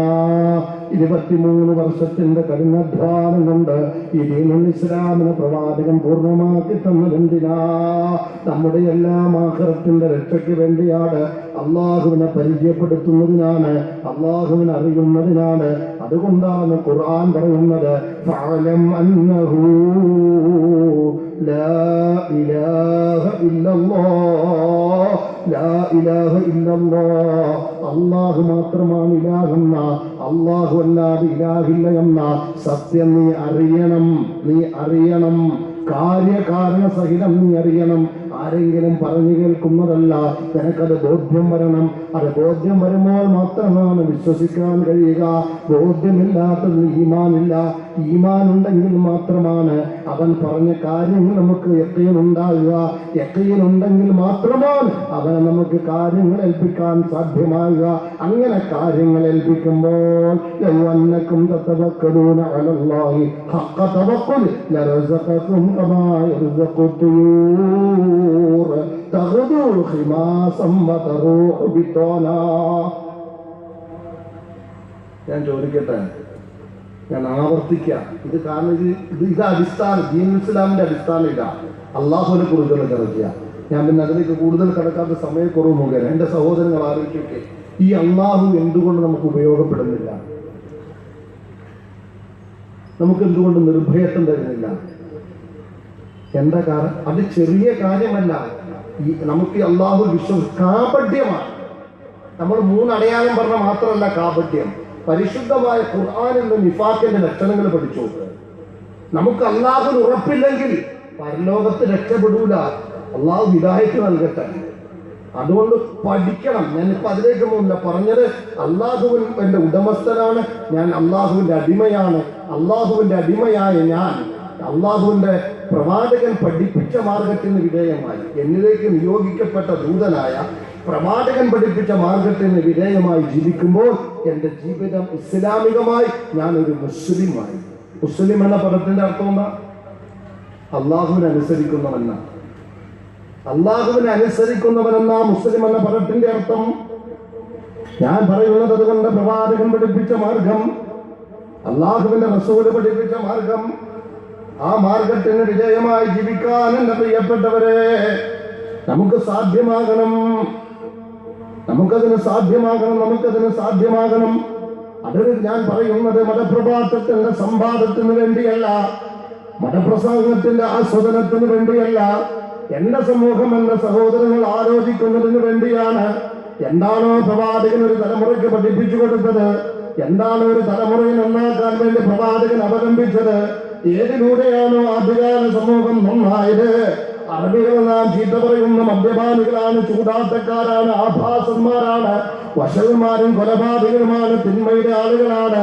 ഇതെല്ലാം നാം പറയുമ്പോഴും എന്റെ പ്രിയപ്പെട്ടവർ അറിയേണ്ടത്, എന്റെ പ്രിയപ്പെട്ട സഹോദരങ്ങളെ നാം അറിയേണ്ടത്, അള്ളാഹുവിന്റെ പ്രവാചകൻ ആ സമൂഹത്തെ നന്നാക്കിയില്ലേ? അവരിലും നല്ല മഹാനായ അള്ളാഹുവിന്റെ പ്രിയപ്പെട്ട പ്രവാചകന്റെ പ്രിയപ്പെട്ട അനുയായിയായി മാറിയ ഉമർ ഫാറൂഖ് റളിയല്ലാഹു അൻഹു ഉണ്ടല്ലോ. ആ ഉമറാക്കി മാറ്റിയത് ആരാണെന്ന് അറിയോ? എങ്ങനെയാണ് ഖത്താബിന്റെ മകൻ ഉമറിന് മാറ്റമുണ്ടായത്? എങ്ങനെയാണ് മദ്യപാനികളായ അറബികളുണ്ടല്ലോ, അവര് മദ്യം തന്റെ ശരീരത്തിൽ സ്പർശിക്കുമ്പോൾ കഴുകിക്കളയുന്ന, വസ്ത്രത്തിൽ പിറളാതെ നോക്കുന്ന, കോടിക്കണക്കിന് മദ്യഫാക്ടറികൾ അടിച്ചുകൂട്ടിയ, അങ്ങനെ മദീനയുടെ തെരുവോരങ്ങൾ മദ്യമുഴക്കിക്കൊണ്ട് പുഴകളെ സൃഷ്ടിച്ച മദ്യവിരോധികളായി മാറിയത് എങ്ങനെയാണ്? ഇതാമീത്തു ഫദ്ഫന്നീ ഇലാ ജംബി കർമതി. ഞാൻ മരണപ്പെട്ടാൽ ഒരു മുന്തിരി പള്ളിയുടെ ചുവട്ടിൽ എന്നെ ശപഥാഹം തന്നെ അടക്കണം. എന്തിനാണെന്ന് അറിയോ? ആ മുന്തിരി പള്ളിയിൽ ഉണ്ടാകുന്ന പേരിലൂടെ എന്റെ അസ്ഥികൂടങ്ങളിലും മദ്യം നുകരട്ടെ എന്ന് പറഞ്ഞുകൊണ്ട് മദ്യത്തിന് വേണ്ടി ജീവിച്ചിരുന്ന സമൂഹമുണ്ടല്ലോ. ആ സമൂഹത്തെ മദ്യമുക്തിയുടെ ആളുകളാക്കി മാറ്റിയത് എങ്ങനെയാ? ആരാണ് റബ്ബെന്ന സമൂഹത്തെ ബോധ്യപ്പെടുത്തി അങ്ങനെ സർവ്വ തിന്മകളെയും രൂപങ്ങളായി മാറിയ അക്രമത്തിന്റെ ജസീറത്തിൽ അറബുണ്ടല്ലോ, കലാപങ്ങളുടെ ജസീറത്തിൽ അറബുണ്ടല്ലോ. ലോകത്തെന്തെല്ലാം തിന്മകളും അനീതികളുമുണ്ടോ അതിന്റെ ഉൽപാദന കേന്ദ്രമായ ജസീറത്തുൽ അറബുണ്ടല്ലോ. ആ അറബ് ലോകത്തിന്റെ മാതൃകാ രാഷ്ട്രമായി പരിവർത്തിക്കപ്പെട്ടുവെങ്കിൽ, ആ തിന്മയുടെ ആളുകൾ ലോകത്തിന്റെ നായകന്മാരായി മാറിയെങ്കിൽ, ലോകത്തിന്റെ മാതൃകാ വ്യക്തിത്വങ്ങളായി പരിവർത്തിപ്പിക്കപ്പെട്ടുവെങ്കിൽ, എങ്ങനെയാണ്? ആചാരങ്ങൾ കൊണ്ടല്ല, ആചാരങ്ങളുടെ സജീവത കൊണ്ടല്ല, അത് ഉംറയുടെ ആധിക്യം കൊണ്ടോ ഹജ്ജിന്റെ വർദ്ധനവ് കൊണ്ടോ അല്ല. അതിനെല്ലാം മൂലകമായി വർത്തിക്കേണ്ട വിശ്വാസമുണ്ടല്ലോ, അല്ലാഹുവിനെ കുറിച്ചുള്ള അറിവുണ്ടല്ലോ, അല്ലാഹുവിന്റെ സമീപസ്ഥനാണ്, അവനെന്നെ നിരീക്ഷിക്കുന്നവനാണ്, അവനോട് ഞാൻ മറുപടി പറയേണ്ടവനാണ്, അവനെന്നെ സൃഷ്ടിച്ചവനാണ്, എനിക്ക് കണ്ണും കാതും നൽകിയവനാണ്, എന്റെ സഞ്ചാരങ്ങൾ അവന്റെ ദാനമാണ്, എന്റെ കുടുംബജീവിതം അവന്റെ ഔദാര്യമാണ്, ഈ ഭൂമി എനിക്ക് വേണ്ടി ഒരുക്കി തന്നവനാണ്. ഇതെല്ലാം ഒരുക്കി തന്ന എന്നെ സ്നേഹിക്കുന്നവനായ റഹ്മാനും റഹീമുമായ നാഥനുണ്ടല്ലോ. അവനെ മറച്ചു വെച്ചുകൊണ്ടൊന്നും ചെയ്യാൻ എനിക്ക് സാധ്യമല്ല. അവന്റെ നിരീക്ഷണത്തിൽ മുക്തി നേടാൻ എനിക്ക് സാധ്യമല്ല. ഞാൻ പോലും ആ സ്വകാര്യത എനിക്ക് ലഭ്യമായതല്ല. ഒരിക്കലും എനിക്കൊരു സ്വകാര്യതയില്ല. കടകടച്ച് താക്കോൽ പഴുതുപോലെ മൂടി വെച്ചാൽ അതിന്റെ അകത്തളങ്ങളെ നിരീക്ഷിക്കുന്ന നാടനുണ്ടല്ലോ. ആ തമ്പുരാനോട് മറുപടി പറയേണ്ടവനാണ്. അവന്റെ ഹിസാബിനെ അഭിമുഖീകരിക്കേണ്ടവരാണ്. ജീവിതത്തിന്റെ ലക്ഷ്യം നിർണയിച്ചു തന്ന നാഥനാണ്. അത് ബോധ്യപ്പെടുത്താൻ പ്രവാചകന്മാരെ നിയോഗിച്ചവനാണ്. ഈ ഭൗമ പ്രപഞ്ചത്തിന്റെ സാഹചര്യം അവന്റെ ഉടമസ്ഥതയിലേക്കുള്ള ഒരു മനുഷ്യന്റെ കണ്ടെത്തലുകൾക്ക് ന്യായമായി ക്രമീകരിച്ചവനാണ്. ഇതെല്ലാം ഒരുക്കി തന്നെ നാഥനുണ്ടല്ലോ. ആ തമ്പുരാന്റെ അടിമയാണ് നീ, ആ തമ്പുരാന്റെ അടിമയാണ് നീ. അവന്റെ മാത്രം അടിമത്തമാണ് നിനക്ക് വേണ്ടത്. അവനല്ലാത്തും നിന്റെയും അടിമത്തം പാടില്ല. അത് ബഹുദൈവ വിശ്വാസമാണ്. ആരാധന അവനല്ലാതെ പാടില്ല. ആൾരൂപങ്ങളോടും ആൾത്തറകളോടും പച്ചത്തുണികളോടും പച്ചത്തുണികൾ കെട്ടിയ സ്മാരകങ്ങളോടും പ്രാർത്ഥിക്കാൻ പാടില്ല. അതെല്ലാം അല്ലാഹുവിനോട് മാത്രമാണ്. സർവ്വതും അല്ലാഹുവിന് വേണ്ടി സമർപ്പിക്കേണ്ടവരാണ്. ഈ ഒരു വിശ്വാസം ശരിയായപ്പോൾ, ആരാണ് റബ്ബെന്ന് ബോധ്യം വന്നപ്പോൾ, അല്ലാഹുവിനോടുള്ള ബന്ധം ശക്തിപ്പെട്ടപ്പോൾ, ആ സമൂഹം സംസ്കാര സമ്പന്നമായെങ്കിൽ എന്റെ സമൂഹത്തോട് ഞാൻ ചോദിക്കട്ടെ, ആ സമൂഹം ലോകത്തിന്റെ മാതൃകാ സമൂഹമായി മാറിയെങ്കിൽ ഞാൻ പറയുകയാണ്, ആദ്യം ഞാൻ ഓർമ്മപ്പെടുത്തിയതുപോലെ അസ്ഹാബി കന്നുജൂം, ആ സത്യത്തിന്റെ കാര്യത്തിൽ, മൂല്യബോധത്തിന്റെ കാര്യത്തിൽ നക്ഷത്രങ്ങളെ പോലെ കളങ്കരഹിതരാണ് എന്റെ സഹപാഠികൾ.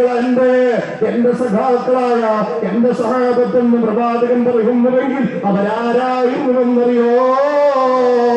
അവർ ബഹുദൈവ വിശ്വാസത്തിന്റെ ബാധകരായിരുന്നു. അവർ കുഫറിന്റെ കേന്ദ്രങ്ങളായിരുന്നു. അവർ ശിർക്കിന്റെ കാവലാളുകളായിരുന്നു. അങ്ങനെ കർബാലയത്തിന്റെ കെട്ടിടത്ത് പോലും പൂർവകാല പൂർവകാല മഹത്തുക്കളുടെ നാമധേയത്തിൽ ഒരുപാട് വിഗ്രഹ പ്രതിഷ്ഠകൾ നടത്തിക്കൊണ്ട് നിവേദ്യങ്ങൾ കൊടുത്ത് പൂജകൾ അർപ്പിച്ചുകൊണ്ട് പ്രതിഷ്ഠനം ചെയ്തിരുന്നവരാ. അത്തരം ജനവിഭാഗത്തെ ലോകത്തിന്റെ മാതൃകയാണ്. നിങ്ങൾക്ക് അവരെ പിൻപറ്റാം, പിന്തുടരാമെന്ന് സാക്ഷ്യപ്പെടുത്തുന്ന ഒരു വലിയ വിപ്ലവമുണ്ടല്ലോ, ഒരു വലിയ പരിവർത്തനമുണ്ടല്ലോ, ഒരു വലിയ മാറ്റമുണ്ടല്ലോ, ഒരു വലിയ ആദർശവൽക്കരണമുണ്ടല്ലോ, ഒരു ധാർമ്മികവൽക്കരണമുണ്ടല്ലോ, മൂല്യാധിഷ്ഠിത ജീവിതത്തിന്റെ മാതൃക, സമൂഹത്തിന്റെ നിർമ്മിതിയുണ്ടല്ലോ. അത് അല്ലാഹുവിനെ അറിയിച്ചു കൊടുത്തപ്പോൾ മാത്രമാണ്, അല്ലാഹുവിനെ ബോധ്യപ്പെടുത്തിയപ്പോൾ മാത്രമാണ്, അല്ലാഹുവിനെ പഠിപ്പിച്ചപ്പോൾ മാത്രമാണ്, അല്ലാഹുവിന്റെ അടിമത്തത്തിന്റെ മഹത്വം പഠിപ്പിച്ചപ്പോൾ മാത്രമാണ്, അനുസരണത്തിന്റെ പ്രാധാന്യവും അതിന്റെ പ്രതിഫലവും തിരിച്ചറിഞ്ഞപ്പോൾ മാത്രമാണ്.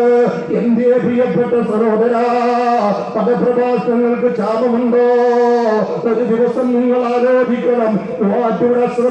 എന്ന ഞാൻ ഈ കുറ്റിയാടി പട്ടണത്തിൽ നിന്നും എന്റെ പാതിരാക്കിത് പറയുമ്പോൾ ഇതുപോലെ നൂറുകണക്കിന് വേദികളാണ് ഇപ്പോൾ കേരളത്തിൽ നടന്നുകൊണ്ടിരിക്കുന്നതെങ്കിൽ കോടിക്കണക്കിന് രൂപ മുടക്കിക്കൊണ്ട് പ്രതിവർഷം ഒരുപാട് മതപ്രഭാഷണം അരങ്ങേറുകയാണ്. മഹല്ലുകൾ തമ്മിൽ മത്സരമാണ്, പ്രസ്ഥാനങ്ങൾ തമ്മിൽ മത്സരമാണ്, അങ്ങനെ പ്രദേശങ്ങൾ തമ്മിൽ മത്സരമാണ്.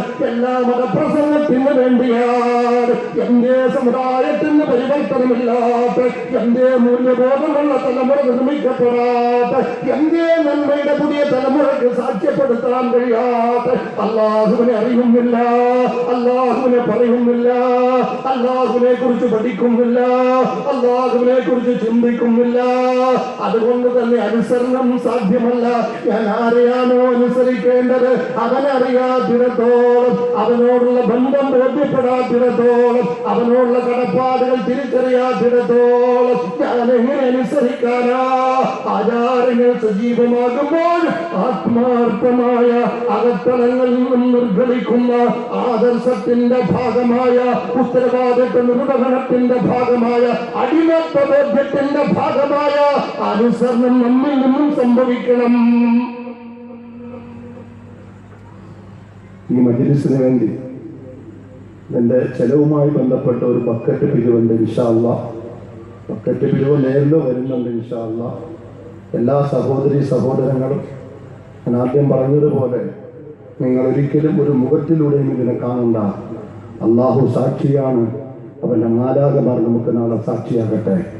ഇതൊരു ദീനിന്റെ മജ്‌ലിസ് എന്നതിൽ മാത്രം കാണണം. എല്ലാവരും സഹകരിക്കണം, സഹായിക്കണം. ഇത് ഫണ്ട് ശേഖരണത്തിന് വേണ്ടി കൊടുക്കണ്ട. ഇതിന്റെ സംഘാടന ചെലവിന് വേണ്ടി മാത്രം നിങ്ങൾ കൊടുത്താൽ മതി.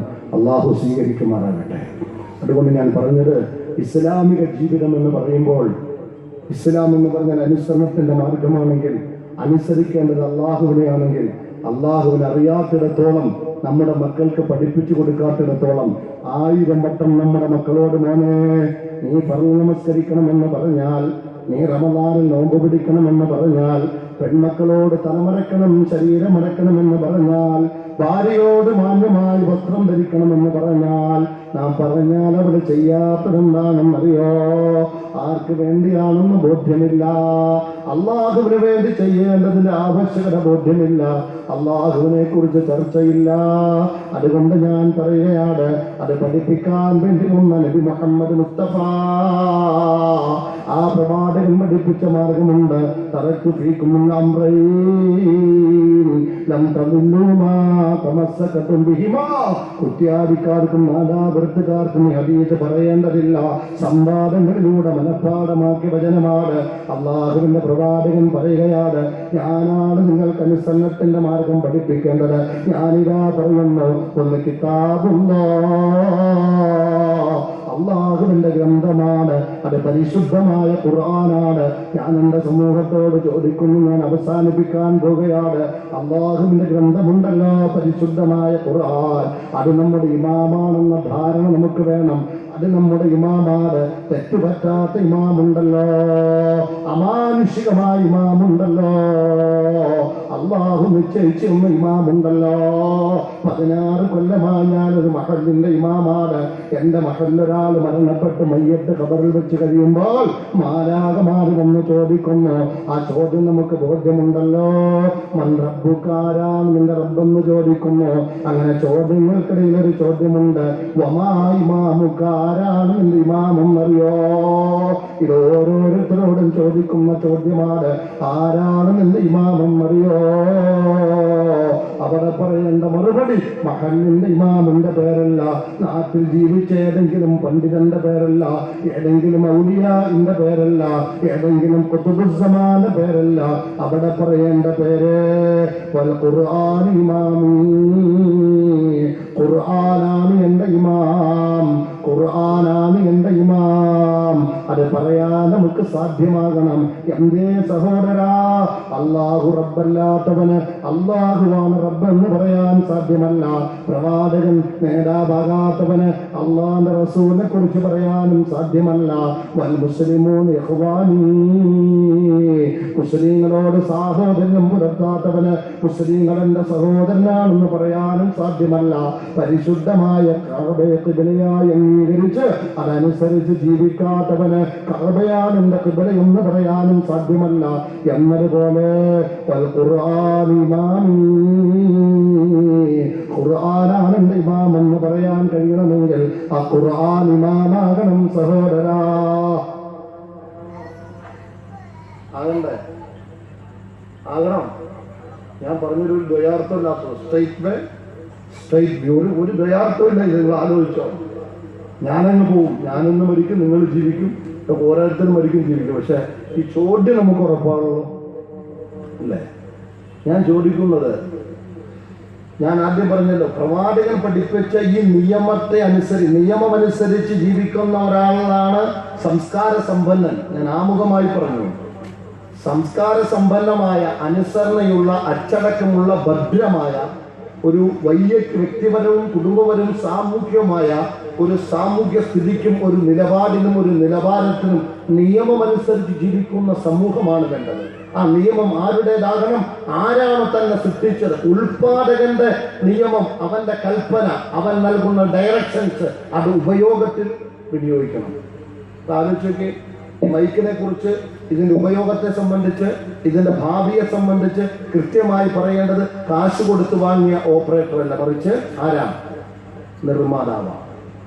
നമ്മുടെ ഈ മൊബൈൽ ഉൾപ്പെടെ ഏത് സാധനവുമാകട്ടെ, അതിന്റെ ഉപയോഗം പറയേണ്ടത് വാങ്ങിയ ആളല്ല, അത് നിർമ്മിച്ചയാളാണ്. മനുഷ്യൻ എന്നവന്റെ നിയമം പറയേണ്ടത്, മനുഷ്യന്റെ ഉപയോഗം, അവന്റെ ജീവിതം പഠിപ്പിക്കേണ്ടത് മനുഷ്യനെ സൃഷ്ടിച്ചവനാണ്. അവനാണ് അല്ലാഹു. അവനെ അറിഞ്ഞ് അവന്റെ നിയമം അത് പഠിപ്പിക്കുന്നതിന്റെ അവൻ നിയോഗിച്ച അവന്റെ പ്രവാചകൻ നബി മുഹമ്മദ് മുസ്തഫ, ആ പ്രവാചകൻ പഠിപ്പിച്ച നിയമത്തിന് വിധേയമായി ജീവിക്കുമ്പോൾ ആ നിയമത്തിന്റെ 2 പാർട്ട്, ഫസ്റ്റ് ഒന്നാമത്തെ പാർട്ട് പരിശുദ്ധമായ ഖുർആൻ. ഖുർആൻ പഠിക്കണം, ഖുർആൻ പഠിക്കണം. ഞാൻ ഇത് പറഞ്ഞതറിയോ? നമ്മളിങ്ങനെ വലിയ ആചാക്കന്മാരും കാക്കന്മാരും നേതാക്കന്മാരും തറവാടികളെന്ന് പറഞ്ഞിട്ട് ഒരു കാര്യമില്ല. ആചാരപരമായ കാര്യങ്ങൾ അകറ്റളം വേണം, ആത്മീയത വേണം. എന്താ ആത്മീയത? ആത്മസംസ്കരണം വേണം. എങ്ങനെയാ വേണ്ടത്? മനോസുഖം പോരാ, അത് അമൃതാന്തവനെ കെട്ടിപ്പിടിക്കുമ്പോൾ പലർക്കും കിട്ടണ്ട, അത് പോരല്ലോ. വ്യാജമല്ല വേണ്ടത്. ഉടമസ്ഥനായ അള്ളാഹുവിനെ അറിഞ്ഞ് അവന്റെ നിയമം പാലിക്കുന്ന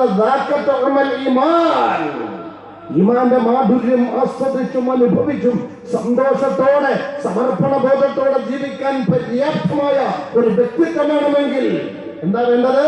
മൻ റളിയ ബില്ലാഹി റബ്ബാ വബിൽ ദീനാ വബിമുഹമ്മദിൻ സ്വല്ലല്ലാഹു അലൈഹി വസല്ലം നബിയാ. അത് വേണം പ്രിയപ്പെട്ട സഹോദരാ, അത് വേണം. 10,000 മഴകൾ കേൾക്കുന്നതിനേക്കാൾ നിങ്ങൾ പരിശുദ്ധമായ ഖുർആനും അല്ലാഹു റസൂലിന്റെ ചര്യയും സഹാബത്തിന്റെ ജീവിതവും പഠിച്ചു നോക്കും. അള്ളേക്കണ്ട നല്ലേ പറഞ്ഞു. ഞാൻ പറയുന്നത് നമ്മുടെ ആഖിറ നമുക്ക് രക്ഷപ്പെടണം. ഖുർആൻ ഇമാമായിട്ട് അംഗീകരിക്കണം. അങ്ങനെ ഇസ്ലാമിന് വിധേയമായിരിക്കുന്ന ഒരു ജീവിതം നമുക്കുണ്ടാകണം. അപ്പോഴാണ് അങ്ങനെ എല്ലാ തലങ്ങളിലും അതുണ്ടാകണം, എല്ലാ തലങ്ങളിലും അതുണ്ടാകണം. അപ്പൊ അള്ളാഹുവിനെ കുറിച്ച് അറിയുമ്പോൾ അങ്ങനെയാണല്ലോ. ഒരാളെ കുറിച്ച് ഒരു മഹത്വമുള്ള ആളാണെന്ന് അറിഞ്ഞാൽ അയാൾ പറയുന്നത് അനുസരിക്കും. ഇന്നയാൾ പറഞ്ഞു കേട്ടോ, നല്ല മക്കളോടായിരിക്കും, മക്കളോട് നല്ല സ്നേഹം. വാപ്പാക്ക് ഉമ്മച്ച പറയാ, വാപ്പിച്ച് പറഞ്ഞു മോനെ ചോറിനാൻ അപ്പത്തിന്നു. എപ്പോഴാ? സ്നേഹം ബന്ധം ഉണ്ടെങ്കിലാണ്. വാപ്പ പറഞ്ഞോളെ തന്നെ വാപ്പ ഞാൻ എന്നെ വേണ്ടാന്ന് പറയും. അതിന്റെ ബന്ധത്തിന്റെ അടിസ്ഥാനത്തിലാണ്. ഇവിടെ എന്റെ പ്രിയപ്പെട്ടവർ ആലോചിക്കേണ്ടത്, അള്ളാഹുമായിട്ടുള്ള ബന്ധം അങ്ങനെ ഒരു സൃഷ്ടികളുമായി ഉപമപ്പെടുത്തേണ്ടതല്ല, അത് പാടില്ല. അപ്പോഴും ഞാൻ പറയുകയാണ്, അള്ളാഹുമായിട്ടുള്ള ബന്ധം, സ്നേഹം, അതിന്റെ ആഴവും അതിന്റെ പരപ്പും അതിന്റെ അടിത്തറയും അടിസ്ഥാനവും അനുസരിച്ചാണ് കാര്യങ്ങൾ ആസ്വാദ്യമാകുക. വാപ്പ ബൈക്ക് ഓടിച്ചേരാന്ന് പറഞ്ഞു. ഒന്നുമില്ല, ₹1 വരുമാനമില്ലാത്ത വാപ്പ ബൈക്ക് ഓടിച്ചേരാന്ന് പറഞ്ഞാൽ മോനിപ്പെടുത്തി അങ്ങനെ പറഞ്ഞിട്ടുണ്ടോ? അത് നടക്കുമൊന്നുമില്ല. ആ സ്ഥലത്ത് ലക്ഷക്കണക്കിന് രൂപയുടെ വരുമാനം വാപ്പ പറഞ്ഞാലോ? അപ്പൊ കഴിവ് അറിയണം, അപ്പോഴേ സമാധാനം ഉണ്ടാകില്ല. നടത്തി തരുന്ന ബോധ്യം ഉണ്ടാകണം, അപ്പോഴേ സമാധാനം ഉണ്ടാകില്ല. അള്ളാഹുവിന്റെ കാര്യത്തിൽ ആന്നിൽ അറിവില്ലാത്തിടത്തോളം ഇസ്ലാമികമായിട്ട് ആസ്വാദ്യമാവില്ല.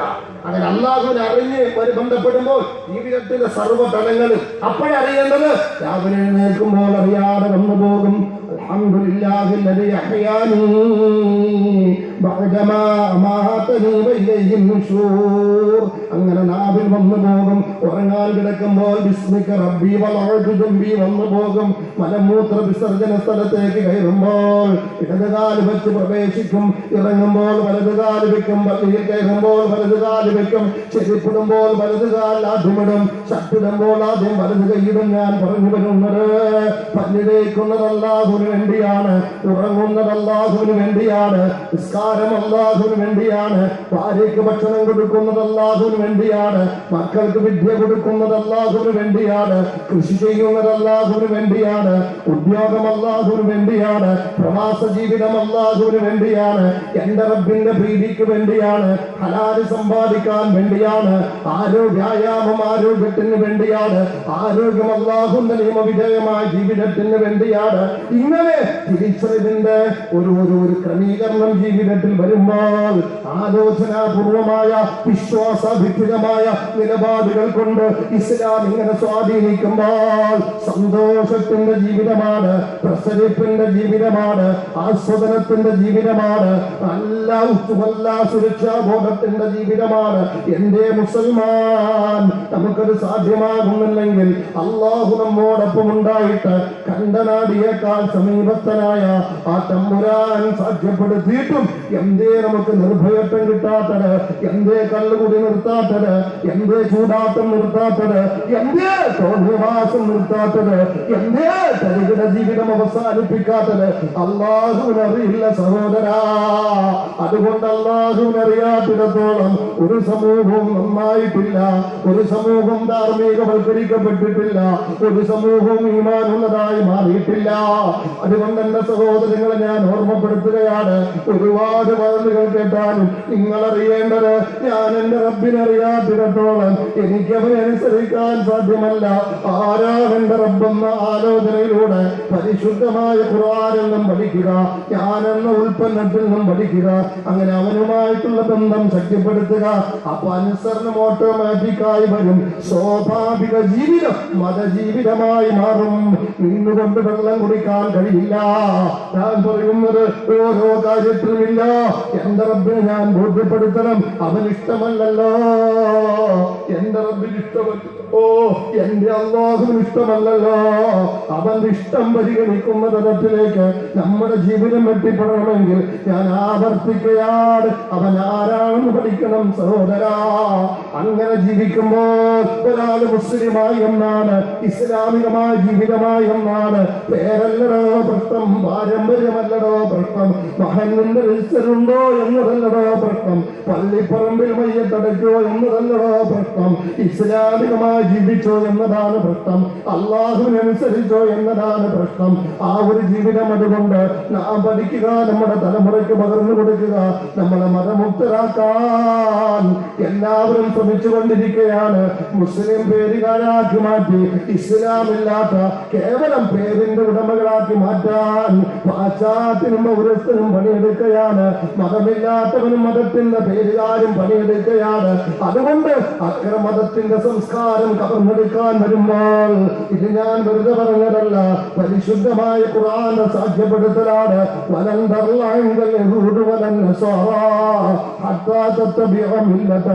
ചൂടനസാറാക്കൾ, സാമ്രാജ്യത്വ സൈനിക ശക്തികൾ നീ നല്ലതാണെന്ന് പറയുന്നുണ്ടോ? എന്നാൽ നീ കരുതിക്കൊള്ളുക, നിന്നിൽ ഈമാനില്ലാത്ത ജീവിതമാണ്, നീ അവരുടെ മാർഗമാണ് പിൻപറ്റുന്നത്.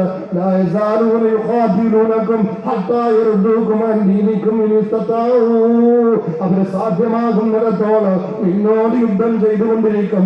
നിന്നെ ദീനിൽ നിന്നും പുറത്തു കൊണ്ടുവരാൻ അതവരുടെ ശ്രമം നടന്നുകൊണ്ടിരിക്കും. അങ്ങനെ പൈശാചിക ശക്തികൾ ഐക്യപ്പെടുകയാണ്, സാമ്രാജ്യത്വവും സൈനികവും ഐക്യപ്പെടുകയാണ്. അവർ നമ്മെ മുസ്ലിം പേരുകാരാക്കി മാറ്റാൻ പരിശ്രമിക്കുകയാണ്. പെണ്ണിന്റെ സ്വാതന്ത്ര്യത്തിന്റെ പേര് പറഞ്ഞ് ഇസ്ലാമിനെതിരെ ആക്ഷേപം ചൊരിയുകയാണ്. ഞാൻ അതിന്റെ വിശദാംശങ്ങളിലേക്ക് പോകുന്നില്ല. എന്റെ പ്രിയപ്പെട്ട നിങ്ങളെ, എന്റെ സുരക്ഷിതത്വം ഉറപ്പുവരുത്തിയ ലോകത്തൊരു നേതാവുണ്ടെങ്കിൽ ആ നേതാവിന്റെ പേരാണ് ലോകത്തിന്റെ സ്ത്രീ വിമോചകനായ ലോകത്തിന്റെ നേതാവ് നബി മുഹമ്മദ് മുസ്തഫ. ആ പ്രവാചകൻ നിനക്ക് നൽകിയ പരിഗണനയുണ്ടല്ലോ, അതിനെ കുറിച്ച് നീ പഠിക്കണം. നിനക്ക് വേണ്ടത് സ്വാതന്ത്ര്യമല്ല, നിനക്ക് വേണ്ടത് സുരക്ഷിതത്വമാണ്. ഇന്ന് ലോകത്ത് കിട്ടാത്തതും അത് തന്നെയാണ്. ന്യൂഇയറിന് ബാംഗ്ലൂരിൽ പെണ്ണുങ്ങൾ പിച്ചു ചീന്തപ്പെടുകയാണ്. കാരണം മദ്യപിക്കാൻ വേണ്ടി പോകുന്ന പെണ്ണാ. അവളെ മദ്യപിക്കാൻ വിട്ടവരാണ് സുരക്ഷിതത്വം പറഞ്ഞെടുത്തത്. കുഞ്ഞുകൊടുക്കാതെ നടക്കാൻ പഠിപ്പിക്കുന്നവരാണ്. അതുകൊണ്ട് നിന്നോട് മാന്യമായി വസ്ത്രം ധരിക്കാൻ പറയുന്ന പ്രവാചകനുണ്ടല്ലോ, മതപരമായി ജീവിക്കണമെന്ന് പറയുന്ന അല്ലാഹുവിന്റെ നിയമമുണ്ടല്ലോ, അത് നിന്നോടുള്ള സ്നേഹമാണ്, നിന്നോടുള്ള നന്മയാണ്, നിന്നോടുള്ള കാരുണ്യമാണ്, നിന്നെ സുരക്ഷിതത്വത്തിന്റെ കാരണങ്ങളാണ്. അതുകൊണ്ട് അറിവാണ് നമുക്ക് വേണ്ടത്, തിരിച്ചറിവാണ് നമുക്ക് വേണ്ടത്, അനുകരണത്തിനപ്പുറത്ത് ആലോചനാ ശേഷിയാണ് നമുക്ക് വേണ്ടത്. നീ പാശ്ചാത്യം അനുകരിക്കാൻ നിൽക്കണ്ട, നീ മതമുക്തരെ അനുകരിക്കാൻ നിൽക്കണ്ട.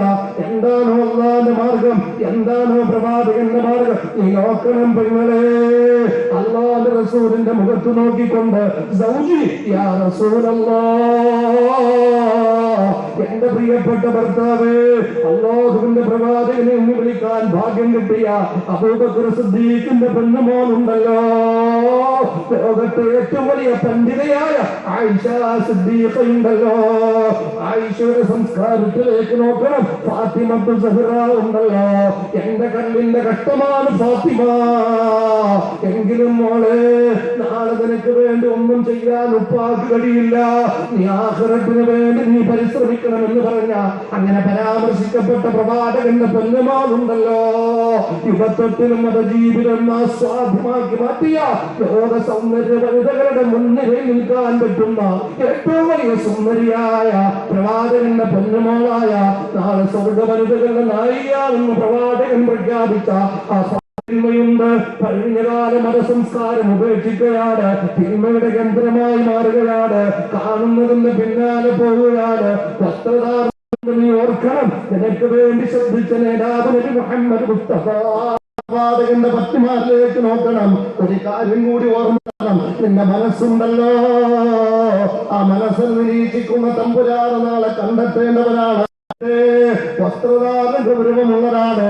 അല്ലാഹു سيات كأذناب البقر يضربون بغنات ونساء كاسيات عاريات مائلات مميلات لم يدخلن الجنة ولا يجدن ريحها مسيرة كذا وكذا. ഇസ്ലാമികമായ ജീവിതം ഗൗരവമുള്ളതാണ്.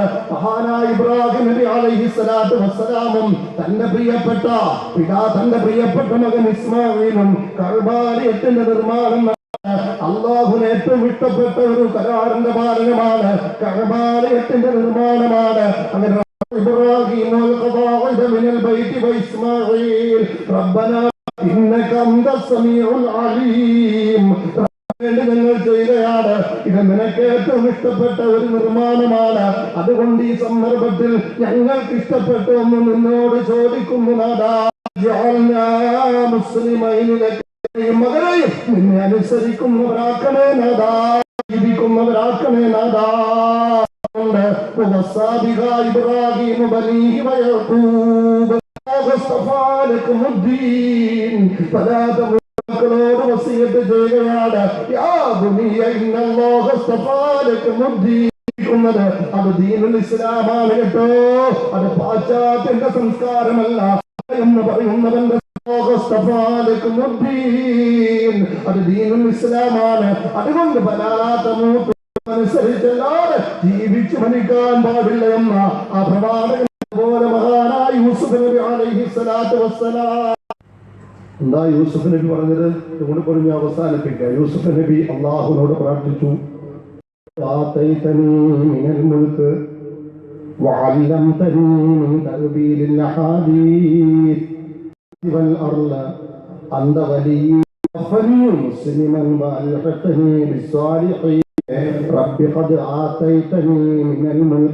സമ്പത്ത് കിട്ടാൻ വർദ്ധിക്കുമ്പോൾ, അധികാരം കൈയാളുമ്പോൾ അള്ളാഹുവിനെ മറക്കുന്നവരെ ഓർക്കുക. യൂസുഫ് നബി അള്ളാഹുവിനോട് പറയുകയാണ്, ആരാണ് യൂസുഫ് നബി എന്ന് നമുക്ക് ബോധ്യമുണ്ടല്ലോ. ആ യൂസുഫ് നബി അവസാന റബ്ബിനോട് പറയുന്നേ, ഇന്ന് ഈജിപ്തിന്റെ വിശാല വിസ്തൃതിന്റെ ചോദ്യം ചെയ്യപ്പെടാത്ത ചക്രവർത്തിയാക്കി എന്നെ ഞാൻ യാക്കോബിന്റെ പൊന്നുമോനായിരുന്നു. സഹോദരത്തിൽ നിന്നും അകറ്റപ്പെട്ട് ഈജിപ്തിന്റെ വഴിയോരത്തിന്റെ ിലൂടെ പുറത്തു കൊണ്ടുവന്ന് അവിടെ നിന്നും ഈജിപ്തിന്റെ മാർക്കറ്റിലെത്തി അവിടെ നിന്നും മസീദ് ചക്രവർത്തി അവിടെ നിന്നും എന്നെ തലമുറയിലേക്ക് പറഞ്ഞയച്ച് ജയിൽ മോചിതനായി ഈജിപ്തിന്റെ ഭക്ഷ്യവകുപ്പ് മന്ത്രിയായി മാറി സമൂഹത്തിന് മുഴുവനും വിതരണം ചെയ്യാൻ പര്യാപ്തമായ ഭക്ഷ്യശേഖരണത്തിന് മാറ്റിനാടാ. പിതാവിന്റെ കൂരിരുട്ടിൽ കിടന്നുറങ്ങുന്നവൻ കാണുന്ന സ്വപ്നത്തിന്റെ വ്യാഖ്യാനം കൊടുക്കാനുള്ള സ്വപ്ന വ്യാഖ്യാന ആകാശഭൂമികളുടെ സംവിധായകനായ നാഥാ, ഈ ലോകത്തും പരലോകത്തും എന്റെ നീയാ, എന്റെ അധികാരി നീയാ. സഹോദരങ്ങളെ വീണ്ടെടുത്ത് തന്ന അധികാരം. ഇനി എനിക്ക് നിന്നോട് പറയാനുള്ളത് എന്റെ സമ്പത്തിന്റെ വികാസമല്ല, തവഫനി മുസ്ലിമാ വൽഹിഖ്നി ബിസ്സാലിഹീൻ. മഹത്തുക്കളോടും എന്നെ പരലോകത്ത് ചേർക്കണേ നാഥാ. ഇത് പ്രവാചകന്മാരുടെ മക്കളുടെ പ്രാർത്ഥനയാണ്. പരിശുദ്ധമായ ഖുർആൻ പറയുകയാണ്, അല്ലാഹുവിലേക്ക് ജനങ്ങളെ ക്ഷണിക്കുക, സൽക്കർമ്മകാരിയായി ജീവിക്കുക എന്ന് മാത്രമല്ല, ജീവിക്കുന്നവനാണ് ഞാൻ, അല്ലാഹുവിനെ മാത്രം ഭയപ്പെടുന്നവൻ, ഞാൻ അല്ലാഹുവിനെ മാത്രം അനുസരിക്കുന്നവനാണ്, ഞാനൊരു മുസ്ലിമാ. പ്രവർത്തിന്റെ മേന്മയുടെ മഹത്വത്തിന്റെ വചനമുണ്ടോ എന്നറിയുക. അല്ലാഹുവിനെ അനുസരിക്കുക. കച്ചിരാട്ടിയ സംഘടനാ ബന്ധങ്ങൾക്കപ്പുറത്ത് അതിനിടയിൽ വരുന്ന മതിൽക്കെട്ടുകളെ ഭേദിക്കുക, മുഴുവൻ കടമകളും പാലിക്കുക. നാളെ അല്ലാഹുവിന്റെ സമക്ഷത്തിൽ ചെല്ലുമ്പോൾ പ്രസ്ഥാനത്തിന്റെ സ്റ്റിക്കർ നോക്കില്ല സഹോദരാ, ചോദിക്കുന്നതാണ്. അതുകൊണ്ട് പരലോകത്തിന് പ്രാമുഖ്യം കൊടുത്ത് ജീവിതത്തിൽ മതത്തിന്റെ ജീവിച്ച അതിനുവേണ്ടി അള്ളാഹുവിന് വേണ്ടതുപോലെ പഠിച്ച് പ്രവാചക ചര്യ മനസ്സിലാക്കി ഇസ്ലാമികമുണ്ടല്ലോ, ഇസ്ലാമൽകൃത കുടുംബ ജീവിതമുണ്ടല്ലോ. നിയമത്തിന് വിധേയമായ ഒരു സാമൂഹ്യ ആസ്വദിച്ച് ഒരു സംവിധാനത്തിൽ നിന്ന് തകർക്കാൻ സാധ്യമല്ല, ഒരു സംവിധാനത്തിൽ നിന്ന് ഭയപ്പെടുത്താൻ സാധ്യമല്ല, ഒരു സംവിധാനത്തിൽ നിന്ന് ത്തിനും സാധ്യമല്ല. ഇസ്രായേലിന്റെ ഭരണ സംവിധാനം എന്നെയും എന്റെ ആദർശത്തെയും തകർക്കാൻ സാധ്യമല്ല. നിങ്ങൾ തൊടുത്തുവിടുന്ന ബോംബുകൾക്ക് എന്നെ മയ്യത്താക്കാൻ സാധ്യമാകുമ്പോൾ വിശ്വാസമുണ്ടല്ലോ. ആ വിശ്വാസമല്ല അത് ലോകത്തിന്റെ ആഭ്യന്തര ശക്തികൾക്ക് ങ്ങൾക്ക് സാധ്യമല്ല, ആഗോള തിന്മയുടെ അച്ചുതണ്ടുകൾക്കും സാധ്യമല്ല. അതെല്ലാം അല്ലാഹുവിന്റെ തീരുമാനം. ില്ലാത്ത ജീവിതത്തോടെ മതിൽക്കെട്ടില്ലാത്ത സ്നേഹബന്ധത്തോടെ പരിശ്രമിക്കുക. കുടുംബത്തിന് മതവൽക്കരണത്തിന് പരിശ്രമിക്കുക, കുടുംബത്തിന് മതവൽക്കരണത്തിന് പരിശ്രമിക്കുക. പരിശുദ്ധമായ പഠനമെങ്കിലും എല്ലാ ദിവസവും മഗ്‌രിബ് കഴിഞ്ഞ് കുടുംബക്കാർ വായിച്ച് അറിയാത്തവർ കേട്ട് പരസ്പരം ത്തിന്റെ പകർന്നു കൊടുക്കലുണ്ടല്ലോ. ആ ധാർമ്മികവൽക്കരണത്തിന് വേണ്ടിയുള്ള അജണ്ട വെച്ചുകൊണ്ടുള്ള പാഠ്യപദ്ധതി ഉണ്ടല്ലോ. അത് കുടുംബത്തിൽ മുക്തമായ നന്മാധിഷ്ഠിതവും നീതിയാധിഷ്ഠിതവുമായ സന്തോഷത്തിന്റെ ാകാനുള്ള ഉറച്ച ചുവടുവെപ്പോടെ മുന്നോട്ട് പോവുക. വിഭാഗികളോട് വിട പറയുക. ഏത് പ്രസ്ഥാനത്തിൽ എന്ന് പറഞ്ഞാൽ എല്ലാവരും ഒരിടത്ത് കൈകെട്ടണമെന്ന് ഷാഫി മദ്ഹബിൽ കൈകെട്ടുന്നവരിടത്താണ്, മാലികി മദ്ഹബിൽ മേഖലയിലാണ് ഇമാം അഹ്മദ് ഞാൻ പറഞ്ഞു വരുന്നത്. അതല്ല നമുക്ക് തർക്കമില്ല, സക്കാത്തിന്റെ കാര്യത്തിൽ തർക്കമില്ല, അല്ലാഹുവിന്റെ വിശ്വാസത്തിൽ തർക്കമില്ല, പ്രവാചക ഖുർആന്റെ കാര്യത്തിൽ തർക്കമില്ല, മാലക്കില്ല, വേദഗ്രന്ഥത്തിൽ നമുക്ക് തർക്കമില്ല. എവിടെയാണ് തർക്കം? തകർക്കുന്നതിനെ കെട്ടാൻ പാടില്ല. ബലൂൺ പോലെയൊന്നും ഖുർആൻ പറഞ്ഞത് ഘട്ടനങ്ങളുടെ ഈമാനാണ്, അതിന്റെ സത്യസന്ധതയാണ്, അതിന്റെ നിഷ്കളങ്കത. തരത്തിൽ ഒരു മുസ്ലിമായി ജീവിച്ചു മരിക്കാൻ എല്ലാവരുടെയും തോന്നിൽ കഴിയും. ഇസ്ലാമിനോട് കൊലവിളി നടത്തുന്ന ഇസ്ലാമില്ലാത്ത ഇന്ത്യ എന്ന് പറയുന്ന സംഘപരിവാർ നേതാക്കളെ എല്ലാ പ്രസ്ഥാനക്കാരും മത്സരിക്കും, നമസ്കരിക്കുന്നവനെ കുഴപ്പക്കാരൻ ആക്ഷേപിക്കും ചെയ്യുന്ന വേണ്ടിയാണോ? അത് ആഖിറത്തിന് വേണ്ടിയാണോ? ഗുണപാഠമാണോ? എന്ത് താല്പര്യത്തിന്റെ പേരിൽ പറയുന്നത്? ഏതെങ്കിലും ഒരു വേല ഇതിനെ കുറിച്ചല്ല. ഇസ്ലാമിനോട് യുദ്ധപ്രഖ്യാപനം നടത്തിയ ഇസ്ലാമില്ലാത്ത ഇന്ത്യ എന്ന് പറയുന്ന അവന്റെ പ്രതിനിധിയെ സ്റ്റേജിൽ ഇരുത്തിക്കൊണ്ട് സഹോദര എന്ന് സംബോധന ചെയ്യുക. എന്നിട്ടോ സഹജാപരമായി മുത്തക്കയായി ജീവിക്കുന്ന പരസ്പരം ആക്രമിക്കുന്നതിന് ന്യായമെന്താ? ഊന്നൽ കൊടുത്തുകൊണ്ട്, സ്നേഹബന്ധത്തിന് ഊന്നൽ കൊടുത്തുകൊണ്ട് ഒരു സമൂഹം ഉണ്ടാകേണ്ടതുണ്ട്. നിൽക്കാൻ നമുക്ക് സാധ്യമാകേണ്ടതുണ്ട്. എവിടെ വെച്ച് മരണപ്പെട്ടാലും സംരക്ഷിക്കാൻ പിന്തിരിഞ്ഞു പോകലല്ല. നൽകി അനുഗ്രഹിക്കട്ടെ. അല്ലാഹു സഹായിക്കട്ടെ. വീണ്ടെടുപ്പിലൂടെ വിശ്വാസത്തെ ശരിപ്പെടുത്തുന്നതിലൂടെ തുടക്കം കുറിക്കണം. അല്ലാഹു സഹായിക്കുമാറാകട്ടെ. اللهم ستار يا وهاب يا رزاق يا رؤوف بالعباد. اللهم صل على محمد وعلى آل إبراهيم وبارك على محمد. അല്ലാഹുവേ, ഞങ്ങളുടെ മാതാപിതാക്കൾ, മക്കൾ, ഇണകൾ, പ്രിയപ്പെട്ടവർ, ആകാംക്ഷികൾ, ദീനിന്റെ പ്രവർത്തകർ, മുഅ്മിനീൻ നൽകണേ അല്ലാഹ്. സയ്യിഅത്ത് തടയണേ അല്ലാഹ്. എന്റെ മുന്നിലല്ലാതെ യാചിക്കേണ്ട അവസ്ഥ, കൈനീട്ടേണ്ട അവസ്ഥ കൊണ്ട് ഞങ്ങളെ ആരെയും നീ പരീക്ഷിക്കണേ. സ്വാലിഹീങ്ങളാക്കണേ അല്ലാഹ്, ആബിദീങ്ങളാക്കണേ അല്ലാഹ്. ഞങ്ങളെല്ലാം ഹിദായത്തിലാക്കണേ അല്ലാഹ്, ഇസ്തിഖാമത്തിലാക്കണേ അല്ലാഹ്. മാർഗത്തിൽ ഞങ്ങൾ നീ ഉറപ്പിച്ചു നിർത്തണേ അല്ലാഹ്, കാക്കണേ അല്ലാഹ്. ദലാലത്തിൽ നിന്നും കാക്കണേ അല്ലാഹ്. പടച്ചവനെ അല്ലാഹ് ശരിയായ അമല് കൊണ്ട് സഹായിക്കണേ അല്ലാഹ്. ഈമാനില്ലാത്ത മരണങ്ങളിൽ നിന്നും കാക്കണേ. താങ്ങാനാകാത്ത ഒരു പരീക്ഷണങ്ങളും നൽകണേ അല്ലാഹ്. നിങ്ങൾക്ക് നീ ശമനം നൽകണേ അല്ലാഹ്, നീ ശിഫ നൽകണേ അല്ലാഹ്. നിന്റെ പ്രബോധനത്തിന് തടസ്സം നിൽക്കുന്ന രോഗങ്ങൾ നിനക്ക് ഇബാദത്ത് ചെയ്യാൻ തടസ്സമാകാത്തൊരു പരീക്ഷണ നീ സഹായിക്കോ. നന്നാക്കണേ അല്ലാഹ്. ഈ ഉമ്മത്തിന് സാന്ത്വനവും സമാധാനം പഠിച്ചവനെ ഖലാസ് നൽകണേ അല്ലാ. അല്ലാഹുവേ നൽകണേ അല്ലാ. അല്ലാഹുവേ ഞങ്ങളുടെ ആ കുടുംബത്തിന്റെ കാവലാണെന്ന് ഞങ്ങൾക്ക് നൽകണേ അല്ലാ. പഠിച്ചവനെ മരണം വരെ കുടുംബത്തിന്റെ സഹോദരനെ ശക്തിപ്പെടുത്തണേ അല്ലാ. അവരുടെയും കൊണ്ട് നിങ്ങൾ തകർക്കല്ലേ അല്ലാ. ഞങ്ങളുടെ സ്നേഹബന്ധം തകർക്കുന്ന ഞങ്ങളുടെ സഹോദരനെ ശക്തിപ്പെടുത്തണേ അല്ലാ. മുസ്ലിം ഉമ്മത്തിന് നീ ഇസ്സത്ത് നൽകണേ അല്ലാ. പടച്ചവനെ അതിനെതിരുള്ള നിലപാടുകൾ എന്നെ സഹായിക്കണേ അല്ലാ. പടച്ചവനെ ഈ നാട്ടിൽ നിന്റെ സ്ഥാപനം നീ സഹായിക്കണേ അല്ലാ. എന്റെ ദീനിന്റെ മാർഗത്തിൽ വളർത്തണേ അല്ലാ. ചെയ്യുന്നവർ നീ സഹായിക്കണേ അല്ലാ.